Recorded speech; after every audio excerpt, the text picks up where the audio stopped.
Awesome. Well, welcome back to Mages and Sages podcast here on our Twitch channel. And I'm Jeff Thetford. I'm the creator of this wonderful time to sit down and talk to all these creators here. Curry Russell is my cohort here. Wave Curry. Hey, there you go. And then we have Brian Fresh from the Dungeons of Cormier, I believe it is. We have that's Brian Cortia. We have Eric Scott DeBee straight from Westgate, right? Yep, that's right. That's right. We have George down under where he belongs. We have Eric where it's safe. Yeah, where it's safe in the shadows. We have Eric Boyd, and of course, the creator of the Forgotten Realms, Ed Greenwood. And say hi, everybody. Hi, everybody. There it is. I knew it. Hail and well met. Welcome to a podcast that's not mine. That's right. That's right. We have a few things to cover today, so I'll let Brian kick it off. And take away. Brian was trying to fix the Discord, but okay. It feels like old times. Hi, everybody. It's like old times. Complete chaos as it should be. So, for those that aren't aware, this weekend is Gen Con. And normally we would have tomorrow night our regular Candlekeep Presents gathering where we would talk about all things secret and arcane about the Forgotten Realms. And while we are going to be having a slightly modified Candlekeep Presents tomorrow, we wanted to give people the opportunity to kind of have that same experience that we would normally have at Gen Con, especially since most of us can't be there. For some reason, they won't let George in the country. There are good reasons for that. Yeah, that's been on the cards for a while. Numerous. So we decided to have a kind of a free-for-all Mages and Sages tonight, where rather than delving really deep into one specific area of the Forgotten Realms and the things that we want to share about that, just kind of let people ask questions, let people riff on things, and let Eric Boyd talk without a timer for once. Once.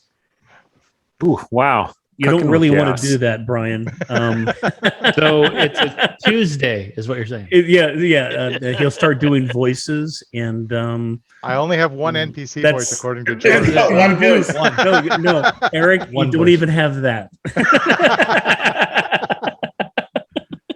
Oh, look, it's a gruff dwarf and a gruff goblin. It's a gruff dwarf, a gruff woman. Gnome. Look, it's a gruff elf. Everything. Oh my gosh. It's a gift, Eric. It's a gift. Sorry. I have decided I should write other people's campaigns, not my own. So Go ahead, Brian, you can keep talking there if you want. I don't have more to talk about yet. I was hoping other people would introduce themselves. Yeah, he finished the intro, Jeff. He finished the intro. Okay, well, Eric, you're supposed to be talking now, aren't you? I guess. What do you want me to talk about? Oh, boy. And this is how Realms products have been created since time immemorial. And say thank you for joining us for our TSR recreation of how the Realms was born. I mean, I can tell you random things that George asked me questions about, and then I wrote 20 pages on, but I don't know if that's useful. Well, it depends on how many back pages for each person. Is this the part where we introduce ourselves? Hi, I'm George Crashhouse. I make Eric Boyd look good. Yes, there you go. Perfect. Hi, I'm Eric Boyd. I make George Crashhouse look bad. Yeah. That's not hard. My job's infinitely more difficult. Hi, I'm Eric Scott DeBee. I make all these guys look very short. That's the truth. Nice. That is the truth. Look, you scared Brian off. The world's tallest freestanding game design. That's right. You know, it occurs to me that it's possible there are taller game designers. And if you in the audience or watching this video on YouTube, which is probably where you're watching this video, honestly, let's be honest with ourselves. Not YouTube, Twitch. And then put on YouTube. I said what I said. You're sticking to it. If you know of any game designers who are taller than 6'7", sound off in the comments, and I am honor bound to fight them. So, oh, that's right. He is a paladin of Torm. So, we got a question. Helm. Our helms are. Yeah, Torm can hang out. It's okay. it's okay. All right. Yeah. Well, the threefold god consists of Helm and Torm and Tyr, but people keep telling me that's a heresy, and I'm just It's like, not a heresy. it's drama, right? It's divine drama. It is. It is. It's okay. It's okay. No, I was describing the podcast. It's Ah. divine drama. Yeah, divine drama. Divine It is. drama. That too. It is. Yeah. Pretty soon we'll all start talking in Greek. A I podcast can do that. can be kind of heretical. So. Sorry, folks, I true. didn't miss anything, did I? No. Yes. You missed Eric's singing voice. Yeah. Yeah. You're He's welcome. He's going to fight all the tall people. That's right. Yeah, he's our jolly green giant here. In Oh, his hey. new top 40 hit, Tall People Got. Hey, there's a question. Let's answer the question. Like like a real podcast. Let's do okay. this. Eric, can you read it for one of you guys? Because I don't have it on my I'll read screen it. for some reason. So. I'll read it. Wait, can you increase the font size, Brian? No, wait. That would be an issue with your own computer, I know, unfortunately. No, I'm just being funny because I don't have any other NPC voices. So Yeah, fair enough. Fair enough. the question is, what is it about Waterdeep's location that has attracted so many powerful entities even before there was a city there? Which is a really good question. Mm. The question is sort of like, when did they start? And I think my answer is negative 8,400. Somebody did the whole Superman thing. They cut off a cliff, the land dropped in the water, and they own this little harbor. And they're like, yes, we can sell this cheap and make lots of money. Yeah, it is the Deepwater Harbor is the big draw. Yeah. But it did have a lot of things as well to it, I think, right? There was arguably it's where the first coronal of Ilfarn was crowned after the Crown Wars. It served as the capital of Ilfarn, which consisted of 3 or 4 realms, depending on how you count. Sort of a king over kings kind of place. Then the dwarves came in and they dug underneath it. They put mithals to make sure that the city wouldn't collapse. They put more mithals here and there when the Netherese moved in underneath. So basically, like any perfect port, you had people move in from everywhere, and over time, 8,400 years plus another 1375 or whatever you want to count, you end up with a pretty powerful place. I don't know. And then it Probably was time I'm for the missing. secret mythal base to be decommissioned. Yes. Secret mythal base, nice. I'm here all week. Did he just I make a also think- NORAD joke? Yeah. He did. Yeah. He did. I also think it was probably the main harbour for the elves in terms of the colonization of Evermeet from the mainland. So that was probably the most likely location for the elven shipyards that built the great boats that took the moon and gold elves of the mainland to Evermeet. We know that green elves somehow, could have been magic, were already there, as well as a bunch of fey creatures. But the gold and moon elves had to get there, which is one of the interesting things about the history of the elves. Evermeet was there for a long time before the gold and moon elves ever decided to make the choice to colonize it. But it's certainly, I think, from Deepwater Harbour that they left under the auspices of Ilfan, but technically really the Vaishan of Aravanda. Bit of boring history for everyone. Yay. I liked it. Yeah. Way to shut down a podcast here, George. Sorry. I do that a lot. Yes. The Forgotten Realms, our history is terribly devoid of car chases and sex scenes. But we are not good sex on murders. scenes. You kidding? You got murder, sex, everything. All the good stuff. So why did the dragons like that area? Why did the dragons come before civilization? I'm just riffing off the question in the chat. So No, I think it's a good question. So I've been postulating that, you had this era where there were dragon kingdoms and giant kingdoms.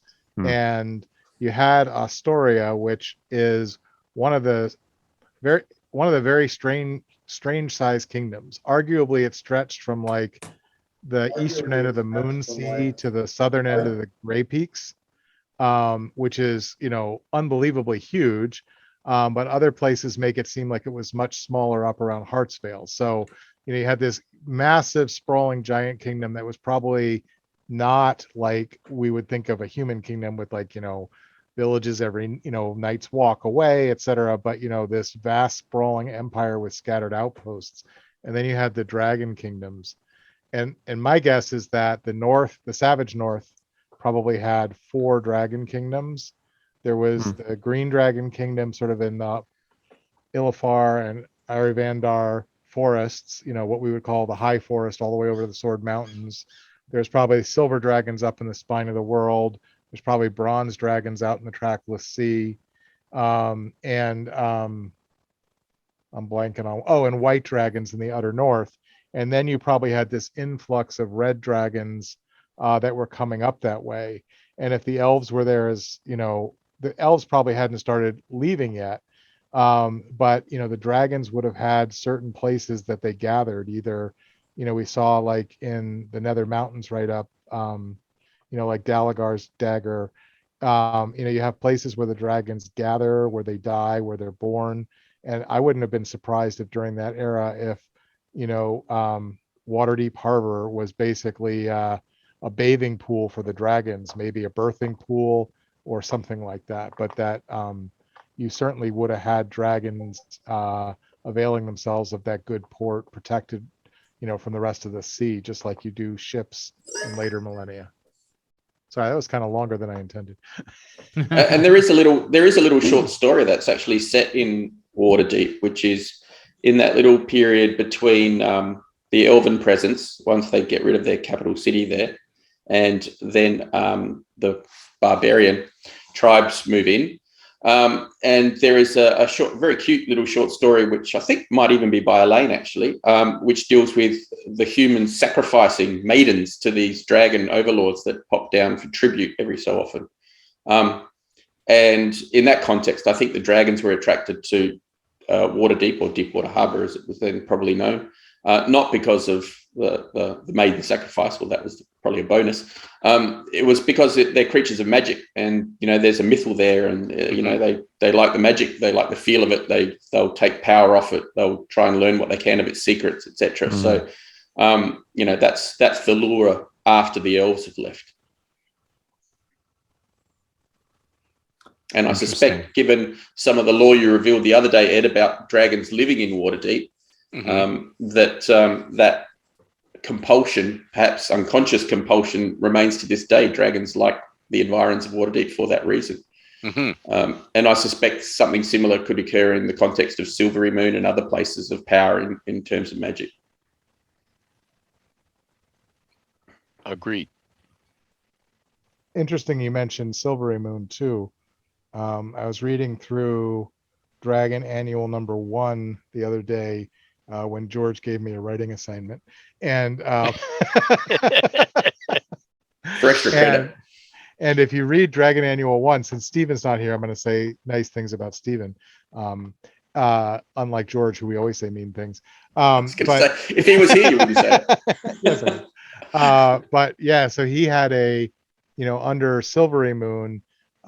If you read his article about the High Palace of Silvery Moon, like he had like 12 dungeon levels. It was like bigger than Undermountain. But one of those levels has like a pool that literally goes to Maestra's realm and Sehanin's realm. And you can imagine the magic is just kind of leaking out of that portal that's deep down under there, underneath the ford under the River Raven. And I wonder if the same sort of thing is true in other places in the Savage North, where there's literally just like magic leaking into the world, because it's so directly connected to Maestra's domain. And one could imagine that the dragons are attracted to places like that. And so the same reasons that humans, in the modern era are attracted to them, the dragons might have been attracted to them back in the day as well, since they're drawn to magic themselves. And so, you could have some underlying environmental conditions that not only appeal to little tiny meat people, but also to the big, noble, mighty dragons. And if you want to cross-pollinate that pool idea, perhaps that also lends itself to the wonderful pools of radiance that dot through the Moonsea and those areas, and maybe there's something similar, perhaps conduits of magic that various races over the millennia have learned to manipulate in certain ways and draw power from, or use to move from one pool to another, etc. I mean, the pool of radiance concept is a bit of a difficult one in the context of that the lore is pretty scattered, and it's clearly not a unified idea given the many hands that played with that pools of radiance stuff, both in the computer games and the published lore in terms of adventures, etc. But I think the concept is a universal one that can probably be used as a general backstory or explanation for some of the stuff that happens around those things. I think it's a good idea. Yeah, there could be those extended elsewhere, or just that kind of, in different forms, that kind of regional context for sets of pools as well. Whatever works better. Sorry, I'm not throwing the ball fast enough.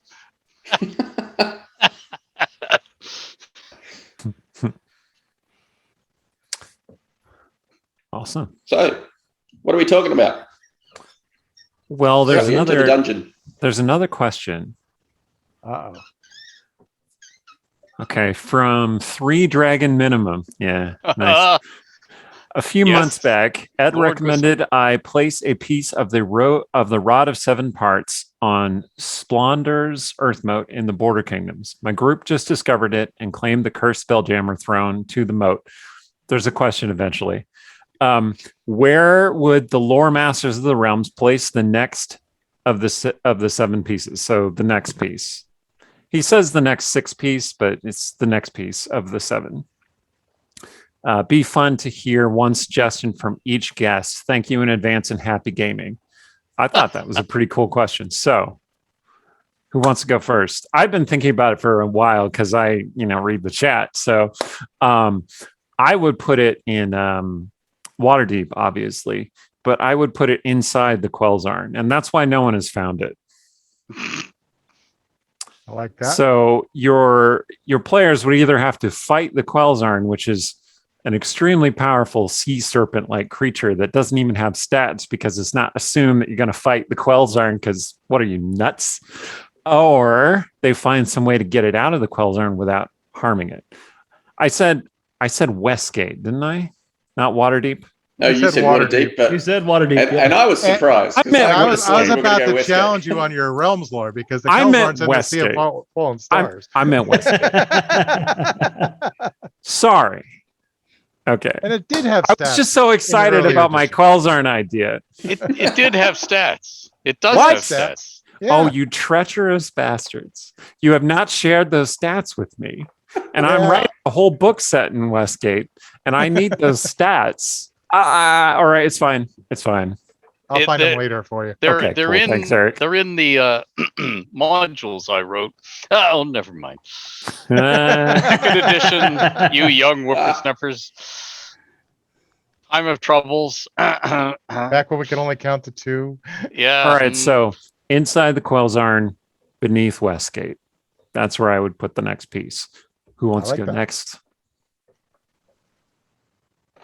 And I'm going to go next because I'm going to say something low-powered but fun.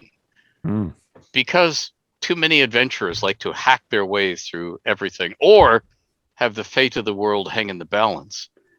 I think you should have a part of it be the walking stick of an elderly noble aunt. Very bitchy, very used to having her own way, and in her 80s and doesn't care anymore because she aches all over.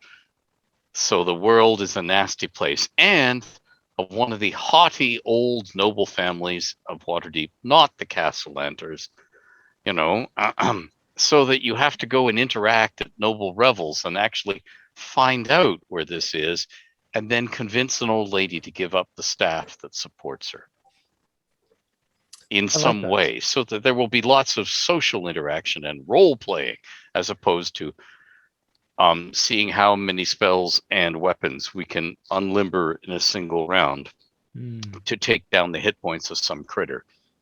Because I think it would be a lot more fun to have to duel with an old lady who is basically bored, and suddenly somebody is paying attention to her, and it's like fun and games for her because this attention has not been paid to her for many a decade. So let's make these people suffer the way I do. Yeah, solid. All right, I'll go next. So, and I don't know where I'm going to end this comment, so I'm making it up as I say it. So A career in politics awaits. I would probably take my traditional approach and say, okay, so we're bringing the Rod of Seven Parts in, so that means we're bringing the history in as well, the Queen of Chaos and the Lords of Pesh, and where would you put those in the realms? And so, to me, that requires an area that we don't know the history as far back as we know some of the other histories. So we obviously know the Sword Coast area with the Elven histories from 25,000 on, negative 25,000 on pretty well, down to Kalimshan. We know some of the Western Shar area pretty well with Ilithir and the like. We know a little bit up in the Dalelands and Damara and Narfell. But what we don't have a ton of history in is the history of the Tarami and what is now Chesenta, Unther, and Mulhorand. But way back. See, I told you I was making this up as I went. And so, they basically marched in like I'm ignoring you, George. They basically marched in like 3,000 years ago or whatever it was. And all we said is they pushed the Tarami west into Termish.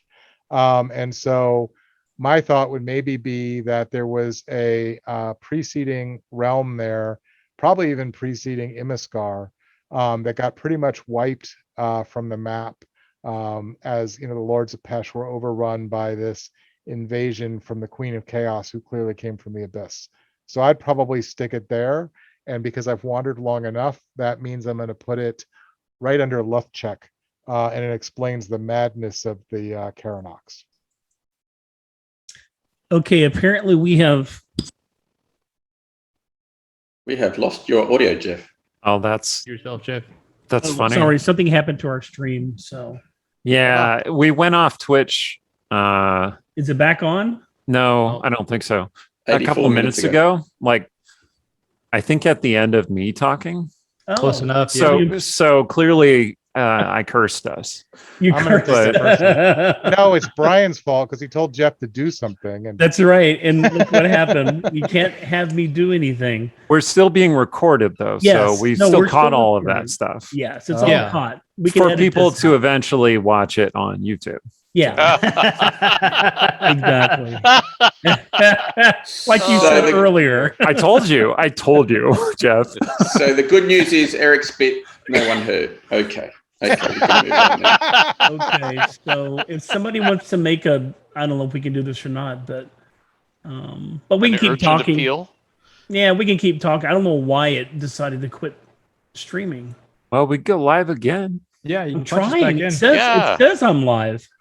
Oh, Let's try it Well, again. maybe you need can to- close Twitch and have Have you you tried tried turning it turning it off? off? Turning it off, turning it back on again. Oh, y'all are so helpful. I have a plethora of friends here. Let's try it now. Hey, we're here too, Jeff. When are they turning up? I don't know. Can you tell if we're live again? Not It yet. does not look Doesn't like it. look like it. Okay, it's gonna make me turn this off, isn't it? I read a question and answer a while back where the question was, why are IT professionals so rude? They don't have to be so rude. And the answer was from an IT professional. He's like, I drove 2 hours through the rain and snow to plug in a computer that I was assured was plugged in. That just makes you hate. Reason why. Easy work if you can get it. No. I want to do an IT work with the agents that call in for me, and yeah, it's always turn it off, turn it back on. No, man, that's not a cup holder. It's a CD-ROM You have an old computer. Wow. I think you mean a coaster, Jeff. Have you noticed that the cup holder goes in and out, out. of the computer? She thought it was a it's one of those cup holders. It's for the second date. That's right. In and out. In and out. Oh my god. Oh my god. I'm so glad we're recording this still. Yeah. Quality. This is all of our best content right here. Okay, are you anybody watching Twitch? Are we on that again? I am. No, you're I'm not. watching and you're not. What's that line from Singing in the Rain? Dignity. Always dignity. There's no dignity here. Okay, I'm going to restart Twitch Studio. Okay. Restarting Twitch Studio now. Now. Restart now. Thank you. Hold on, please. Where's Majel Barrett's voice for the computer? God, how many times do I have? Sorry, Dave. I can't do that. Is it because Brian stepped away? It is. Yeah. It is. See, Brian cursed us. It's his We fault. lost his Twitch mojo. I think actually Brian's head exploded and he's just dead on the floor. He's actually there. We just can't see him. I think he's rolling around with laughter, actually. Okay, but- let's try it again. Okay, we're trying to go back live now. We're going to hope that we are. And Those three people who are watching must be very upset right now. we had 15. We had 15. Look out. Yeah, several of them were us. Hey, stop. Yeah, more than half of them. You should have invited more guests, Jeff. Stop. We know what a delicate pedo our Jeff is. Come on, let's go. Okay, I'm gonna have to drink now. Again, that's right. You weren't drinking already? Well, I did. Jeff. My You martini. guys want a moment of comfort from all of this? In a Yeah. couple of weeks, I'm going to be rebuilding Chef's computer anyway. So this will all be happening again. Excellent. That's Can you right. It'll take- all be happening hey, again. Curry, while you're at it, can you take away like 98% of the controls from him? I'm serious. Like, give him a button that says on Yeah. and off, On, and off. just take Yeah. the rest of it away. I'll slave the rest of it to your computer. So That's like, right. you like- can do things with his computer Oh, from a my distance. God. It's not really clear to me that he That's needs a so keyboard filthy. or a mouse. Y'all are so bad. Just give Okay, him a so- screen. It says So I'm- there's something streaming now. There's the no camera Oh, there we go. indicator. It's flashing, no camera. Yes. And the guy is tearing out his hair, Oh, which is what I think happened to Brian. That's actually Brian. That's a picture. that's of actually Brian tearing his hair out. Brian. Yeah. He's torn off his own mustache. He's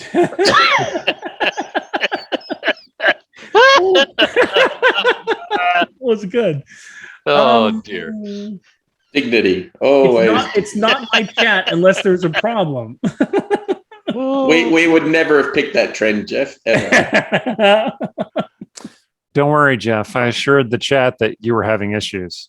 Oh, and that Twitch studio wasn't working either. And that there's been a small thermonuclear blast in Florida that has taken out all communications with a magnetic pulse. God. Let's see. Here we go. It should Sometimes be. Florida man's on purpose.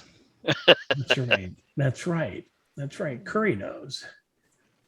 Why isn't it showing me all the wonderful stuff I can do on here like it usually does? Oh, are you Because it expecting doesn't the want you computer to to do it. answer you, Jeff? I am. I am. I really am expecting it to answer me. Let's see. There's Curry. No, that's not it. Don't keep talking. I'm recording this. So Yes, we're No, this recording. is great. This is awesome. This is So gonna the be- untold secrets of the realms, like the forthcoming products that we shouldn't talk about, now would be a good time to discuss them in detail. Well, does anybody want to take the next stab at the Rada 7 parts, just so I- that maybe the YouTube content can roll? I like the There you go. fact that we're going to go through all the Rota 7 parts and the Twitch stream will come back on and go, and that's where all the locations are.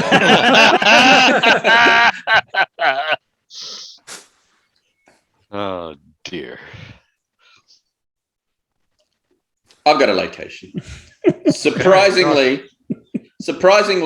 it's in Impulter. No what a one would have picked surprise. that. Really? I know. But it's got a bit of a twist Never saw that one because those of you who have read Stephen's novel Blackstaff closely would have seen a little vignette where Kelvin travels to Impulter because that's where all cool people go, and goes into a crypt with a dead magic area zone attached to it, and there are 2 sleeping people there who become part of the ritual.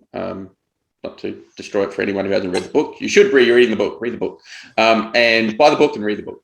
But in that crypt is a piece of the Rod of 7 Parts because Kelvin came across it in his travels, and he is a notorious stasher of artifacts, not for his own power, but to keep them out of the hands of others because he doesn't trust anyone with them. Right. So there is a piece of the Rod of 7 Parts in this crypt in the Impulturian city of Hlamac, which is east of Lirabar, and it's in a dead magic zone, which doesn't, I think, prevent the artifact from functioning, but probably masks it from any attempt to scry it or anything like that, to use any magic, although artifacts are generally impervious to such magic. But just in case anyone's trying to find it, Kelvin stashed it in a dead magic zone, thinking that's, in the context of artifacts, the best place you could stash one. So he's got one there. But with Kelvin no longer with us in his normal sense, that crypt kind of is open to be not plundered as such, but to be explored and for this piece to be found. But you're going to have to be very careful because the Blackstaff hides his secrets very, very well. So if I recall correctly, one function of the Rod of 7 Parts is that each piece points the direction to the next one. Might that be the only way one could find this piece? I would have thought that would be the only way. And so you're going to need one. Nice. You're going to need to find the one in Westgate. You need to find the one in Westgate, and then you need to find the one that Ed talked about. Then you need to find the one in Impulter. Yeah. Waterdeep is just a suburb of Westgate. They call it West Deep. You're all making jokes, but I'm going to have Westgate declare war on Waterdeep in my campaign, and you're all going to be sorry. You have the same grasp of realms geography as Eric does. Look, I'm not saying it's a good idea. I'm just saying it's going to happen.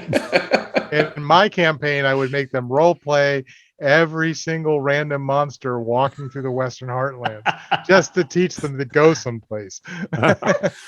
Well, you see, with the political situation in Westgate at the moment, with one of my PCs murdered the entire merchant council, so it's basically in chaos right now.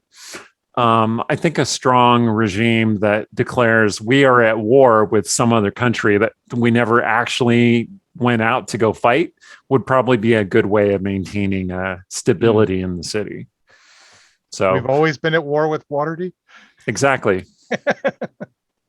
And dear. It's the strongest. I should point out we're not on stream anymore. Yeah, I know. Thank you, Brian. Brian, we're recording. You left and we're Jeff recording touched something. Yeah, we're recording for the eventual YouTube audience. He touched something again. God damn it! I keep telling him not to touch anything. It was Just your push fault. the one button. You told him to move. Look at Oh god. we thought you left, Brian, and out of sympathy, the Twitch stream crashed. That's what It happens. It's possible. I figured your head exploded. Just watching Jeff.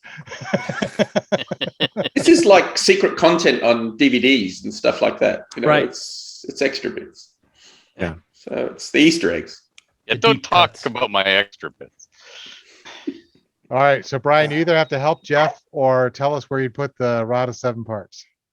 One piece of it. One piece of it, yeah. The next piece. I'm not telling anybody where I put my rod. It's not happening. I'm concerned it's in 7 pieces, though. It's in 7 parts, but you got more things to worry about. You can't put it in Westgate, Luthcheck, Impelter, not that anybody would, or I'm blanking on the other one. Where did you put yours again, Ed?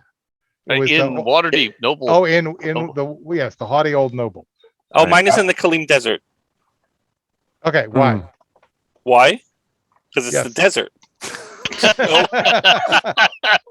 Excellent. And you we're don't done. deserve to find it. Okay. No, the Ifrit are hiding it from the Windlords. Nice. Ooh, I like that. Yes, that's good. That Who sounds hasn't like gone yet? old lore. Curry. You All didn't- right. Yeah, I think we've accounted for 6 of the 7 parts. So we need a final 7th piece. And Come on, Karen. by my math, Curry has to Yep. give us the 7th piece. I've got a spot. I've gained a fascination recently to the Sea of Moving Ice, and one of the things I've come to discuss with a couple different people that we're working on little something is a prison way out past the ice flows. That's way out in the water that no one's quite sure why it's there yet. And I think a great adventure could be had to try and acquire the last of the 7 pieces. The tricky part about this particular prison, from what we've discussed so far, is it happens to have one and only inmate, and that's a primordial. So good luck with that. Nice. I like that. One of the things I like doing is hiding magic items in mundane items. That's So just mean. no, so you like a piece of the black staff is part of a smith's hammer somewhere. Do they still detect as magic, or they don't? Depends. Okay. It detects, but it comes off as a Nistel's magic aura kind of deal. Yeah. Do artifacts detect as magical? They usually I know don't, the- don't they? I know the lore changes from time to time. Yeah. I think that's the truth. Completely coincident with every single edition. What a remarkable coincidence. Yeah. I think it's up to the DM whether they detect, but the general idea I think is artifacts are difficult to locate, so they're hard to scry. You can't just walk around with your magic item detector and find them, so I think if the DM wanted, under certain circumstances you can find them, but it's more quest like to find them than anything else. Basically everything artifact level should be quest like. We have Jeff back yet? No, I'm still here. I'm working though. Yeah. I think he's about to commit seppuku. So I assured the chat that Jeff was working on it, so maybe everyone should take a long rest, and we'll see. I think he's Take going a to nap. commit seppuku with a mace. Wait, is Jeff going to commit seppuku or Sudoku? Sudoku? Yeah, I'm He's going to commit Sudoku. If Jeff could commit Sudoku, we would be live right now.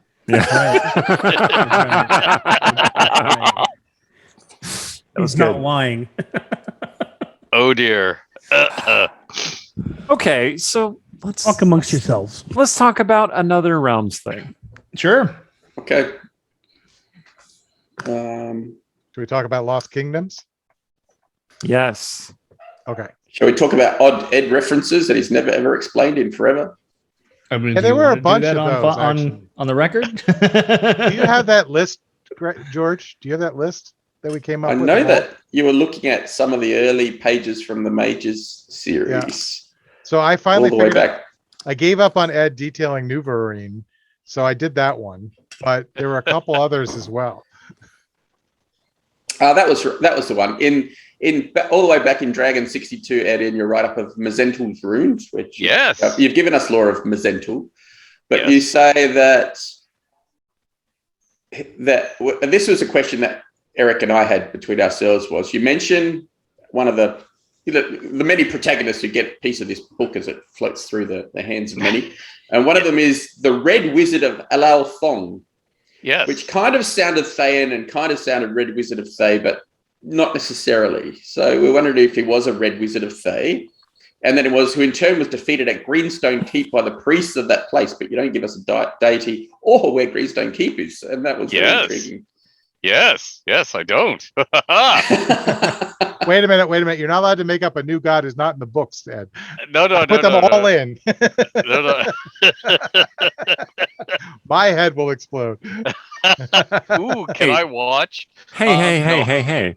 Wizards very specifically said all the gods are back, probably. Yep. So Thank you. Thank you. All the gods are back, probably. Yeah. So who is the god of Greenstone Keep? Okay. So first of all, the wizard is not a red wizard. Okay. Is a wizard from the utter east. That little bit near Ulgarth, known as the utter east. Except, of course, its own inhabitants don't call it that. And the monks of Greenstone Keep are monks of Myliki. Oh. And Greenstone Keep is in a forest, again, way out east, off the edge of the original turned over to TSR map. Okay. Which is why we've never gone any further with it, because they said, oh, just don't talk about those places because we might put something else there.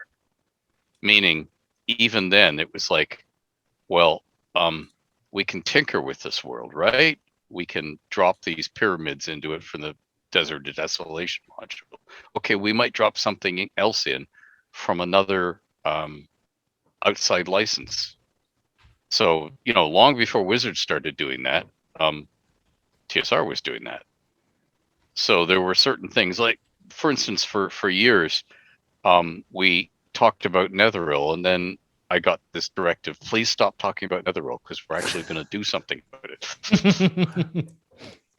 Okay. Yeah, they did something to it, all right. Anyway, moving right along.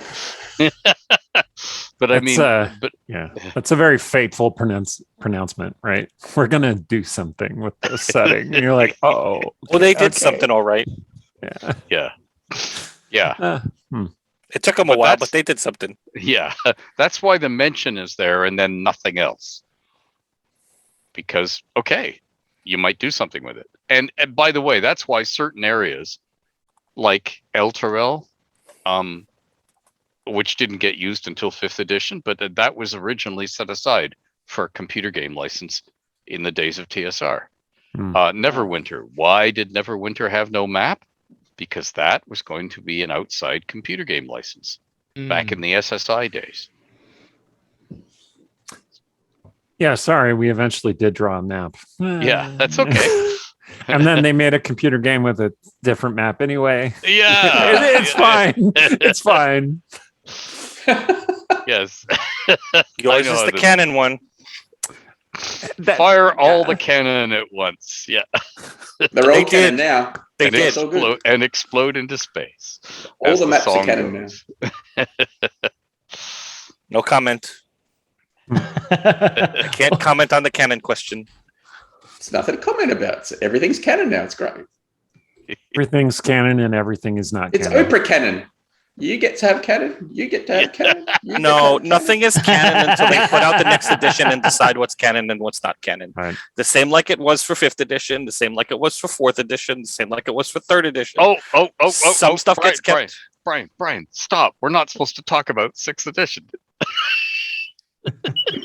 It seems like people have been talking about 6th edition since 5th edition started. So yeah. Well, yeah.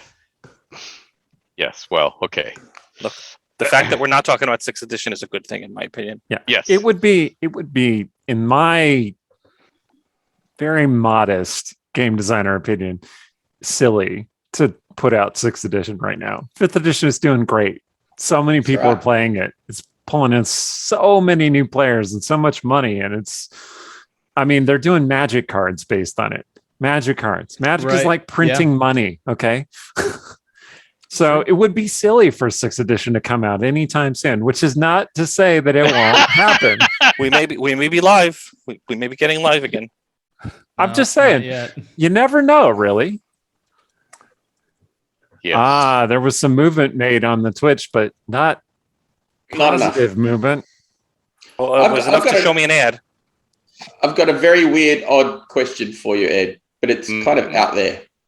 Sure, which one? In recent trawling through old Dragon magazine articles, back in Dragon 91, there's the treasure trove, which is a bunch of magic items, and you contributed some. But I see that one of your players, Victor Selby, Yes. put one in as well, which was called the Harrow Helm, which is all about psionics, Yes. provides defenses and stuff like that, which made me wonder whether he played a character with psionics or you were hurling psionics at the Knights of Mithran or the Company of Crazed Venturers. And so, this magic item became important in the context of the game that you were running. Was psionics something that featured relatively prominently in your campaign or not really? No, not really. That was Victor playing with a game design idea. Okay. Rather than anything from the Home Realms campaign. Yeah, and Victor wrote some stuff for Dragon in the day. Yeah. So let me follow up on that then. Is there, before you sold the realms to TSR, Mm-hmm. not counting, the players and, like their very immediate contributions to the setting and their interactions with it, did anybody else write like medium or large sections of the realms at all, or like, make major contributions? No. Victor claimed dibs on his own continent over the sea to the west and never did anything. Okay. Because that's when school, because he was heading for a law degree, which he got, by the way, blah, blah, blah. And that's when school got intense and time became a precious thing. So, no. What happened instead is we all contributed to a little magazine we put together ourselves called the Campaign Hack, which had several hundred issues before it was sort of petered out when people graduated from university and got real lives involving work and so on. But because of that, we did a lot of mini campaigns, as in all the guys who played in the Realms campaign would try their own hand at a short little different little thing, like lairds who all ruled islands, and you the player characters worked for one laird who then sent you on a dangerous mission in a creaking fishing boat to another island, whereupon you'd land and everybody would view you with suspicion as an outsider, and it would be almost impossible to get away with your mission. So that sort of thing. But Did you we put would all those try in the different. realms? No. They all put them in their own worlds Oh, okay, interesting. rather than doing in the realms, because the realms became this thing that we shared, and everybody wanted to try their hand at their own thing, which is what we all do when playing D&D. We all give it a go. So nobody in the end wrote anything else in the realms. It was all me. And when TSR bought the realms, everybody had to sign a release form. And if they didn't sign it, their character would just disappear and not become part of the published realms. And then when DC Comics was doing the realm stuff, we all had to sign DC Comics release forms, and we were all supposed to get paid $1. So I dutifully went around paying all my players $1 out of my own pocket. DC Comics never ponied up the money, of course. And so there you go. Very cool. All right. So hypothetically, let's say I was putting together a Realms campaign, and the 5 of you plus Jeff, who is still invisible behind the Mages and Sages banner, we're going to play in this campaign. A gnome illusionist. That's Jeff. And I'm I not a told gnome. you, I told you the game would be called Return to Evening Star, but I didn't tell you anything else about it. I'm in. What kind of character would you play? Let's start with Jeff. Obviously, he's going to play a gnome illusionist. Yeah, no. Oh, he's going to play a dwarf who makes us think he's a gnome illusionist. That's right. Okay. That's right. Fasha, that's me. Name Fasha. Okay. Look, if you say it, your character said it. It's canon. All right, I'm going to go next. I'm going to play a ranger of Chandakal. And the reason is that was my favorite NPC in a campaign I ran through grad school, which was based in Evening Star.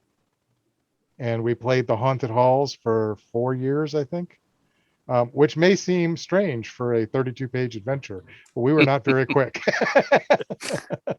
And I was probably the meanest DM there was. So yes, I would probably play a ranger of Chandakal who eventually ends up in Mythdrapner. Cool. You know, it occurred to me that I'd never actually heard anyone pronounce that name out loud. I always pronounced it in my head as Shayandakel, which is a weird way to pronounce it now that I'm saying it out loud. But I really like the Chandakal pronunciation. Yeah, it's like Sean Cassidy, Chandakal. Yeah, Chandakal. Yes. Nice. That reminds me of the first time I ever heard Eric say Pergiron, which I had read as Pergeron in my head for 15 years. Right. And I went, dear. who the hell's Pergiron? Took me a while. It took me about 10 seconds right there. That's why I always say people all across the realms pronounce things differently depending on where they're from, because everybody is in love with the pronunciation they came up with or first heard. And why deprive them of that? Sure. Well, because it Did you feels say really first natural. heard or first turd? Yes, well. Is it Different drow people or drow? pronounce it different ways. Drow. It's definitely drow. Drow to rhyme with cow. Wow. No, it Not rhymes drow. with it rhymes with BOW, like bow and arrow, or take a bow. Yeah. You see, for that one, I sat there at Gen Con and listened to Gary correct someone rather crossly, so I have it from the master. So, Aha. All right, George, who are you going to play in Evening Star? A human fighter. Oh, yeah. I was telling somebody. I've learned that my role-playing skills lend themselves to simpler characters. I was telling somebody today. They were an old player from first edition, second edition, and they were getting into fifth edition now, and they're like, "Why are there so many animal races? Why is everyone playing these furry characters?" Yeah. And I'm like, "Okay, I'm not going to give you the obvious answer, but I'm going to say, don't worry. Statistically, the most popular character for anyone to play is a human fighter." And then somebody ran in and said, "Really? I've never played a human in this game ever." And I'm like, "Awesome." And he's like, "I've never even met a human fighter in this game." And I'm like, "Awesome. Still statistics are against you."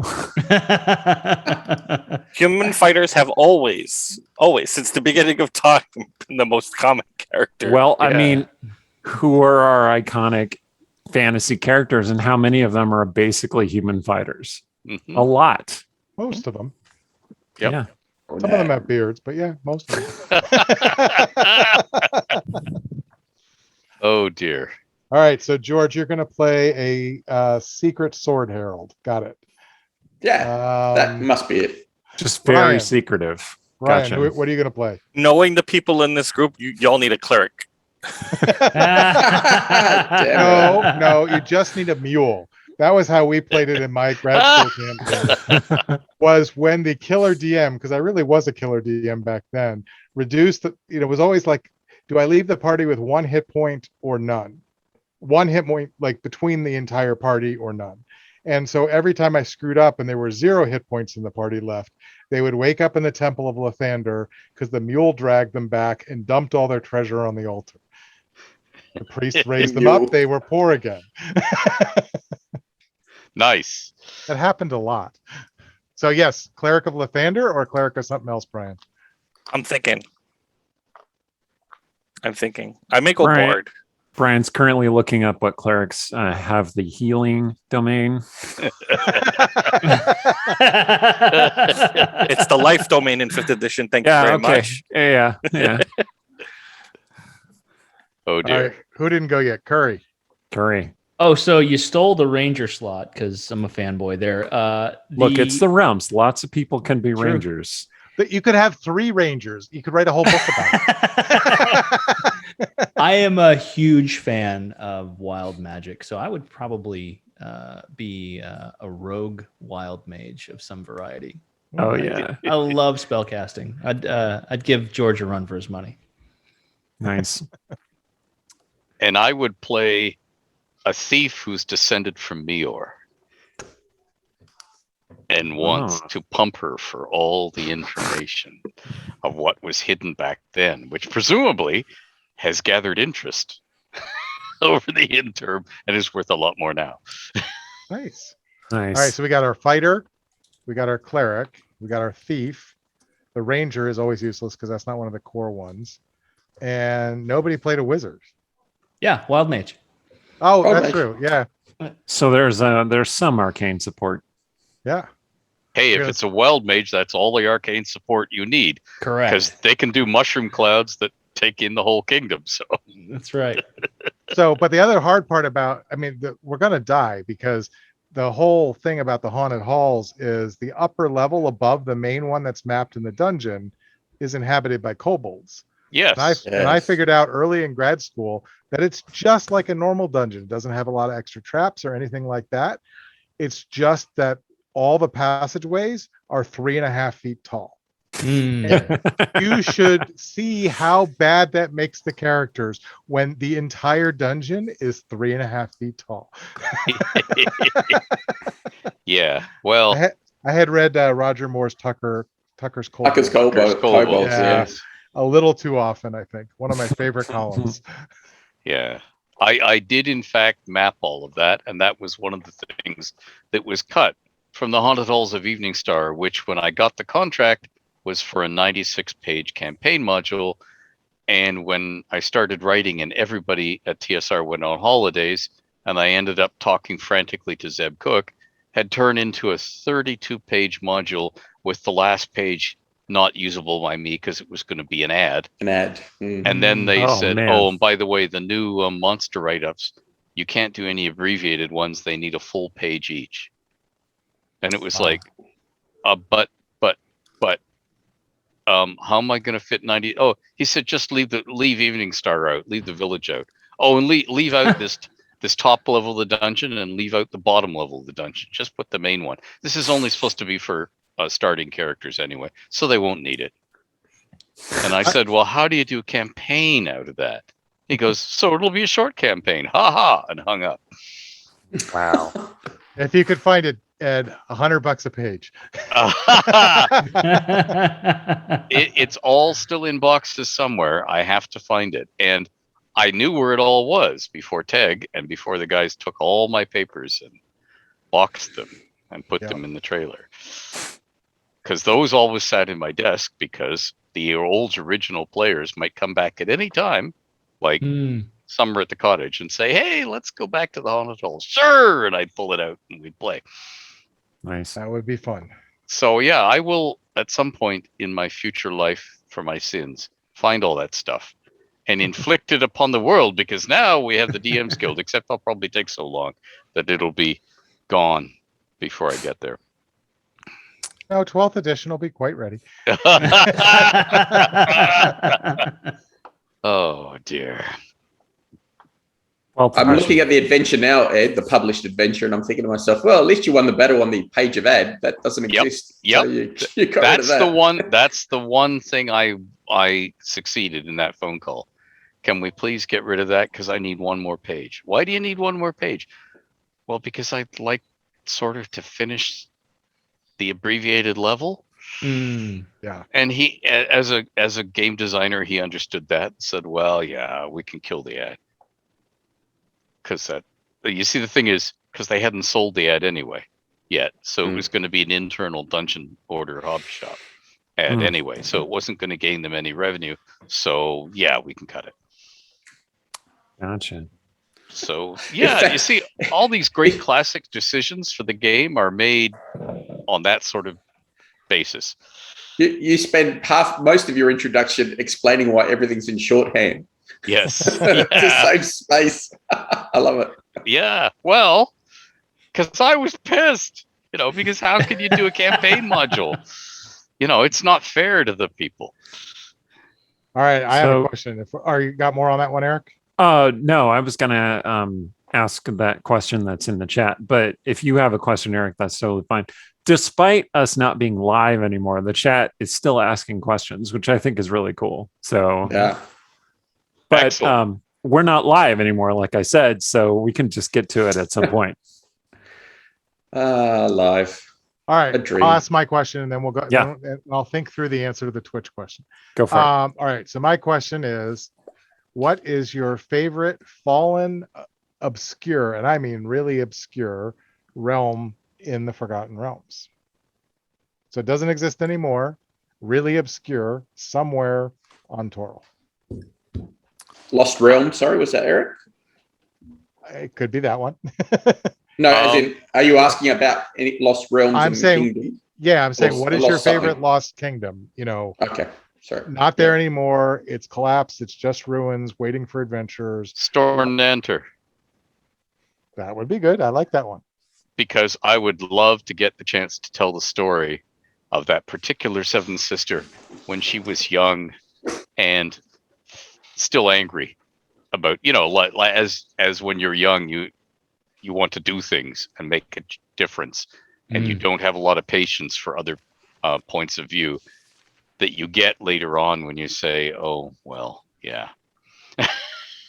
I would really like to see sort of that court intrigue scene as she's trying to actually build a kingdom and has the nobles like falling all over each other.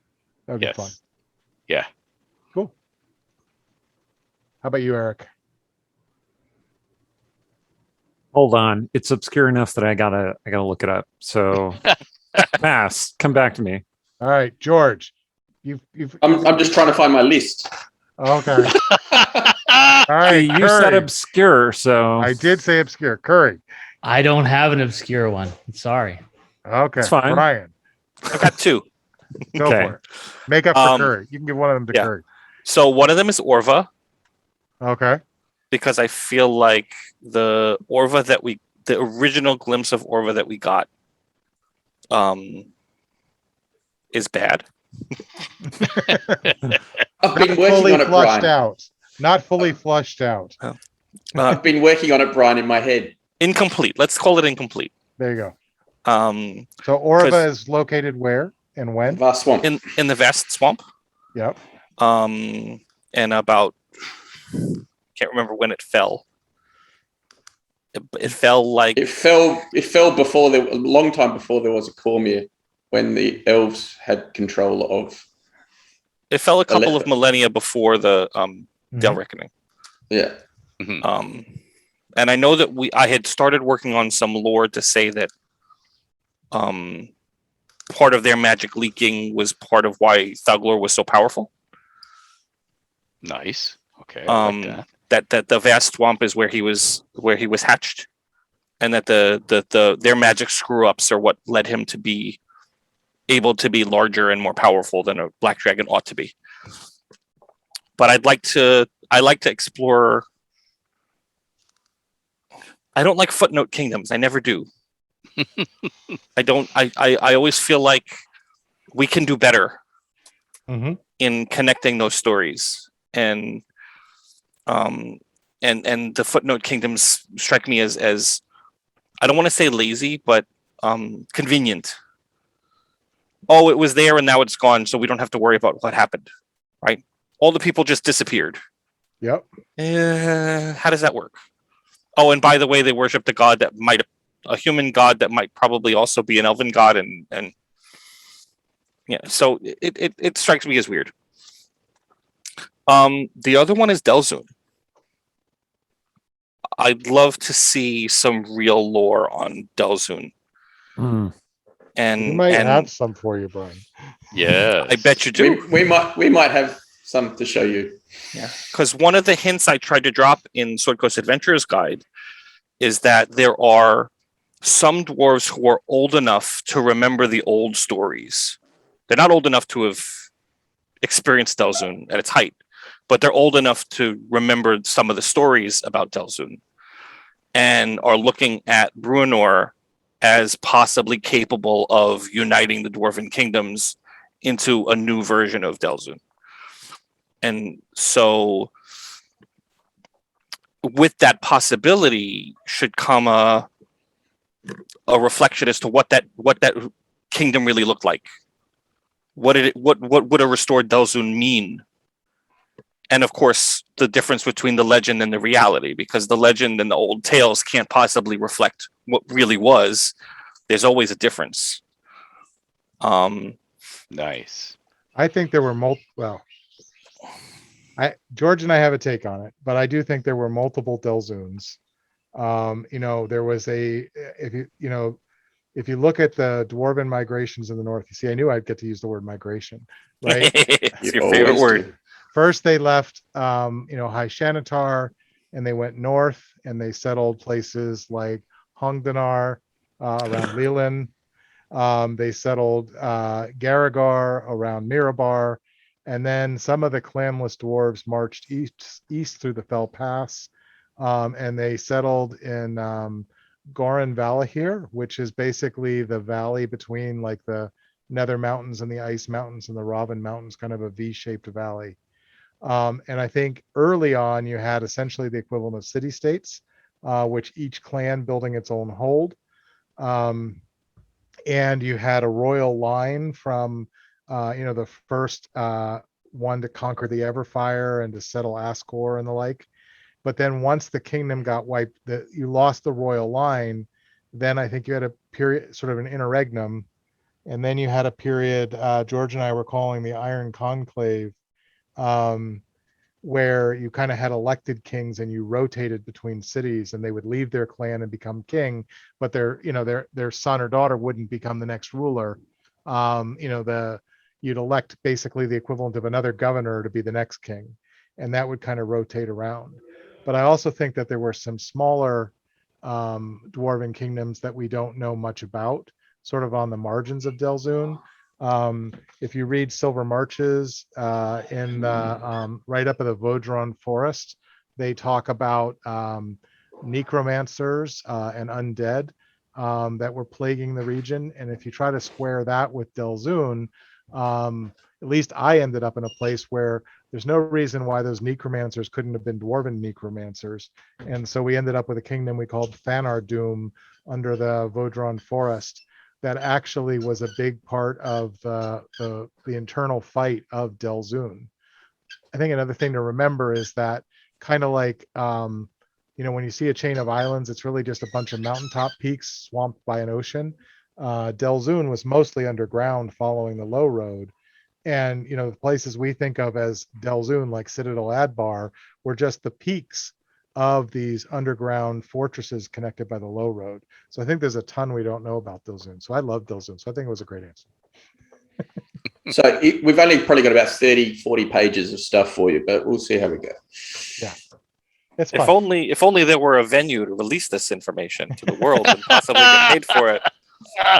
If only George would actually help me when I asked him for a little bit of help, Absolutely. Absolute claptrap.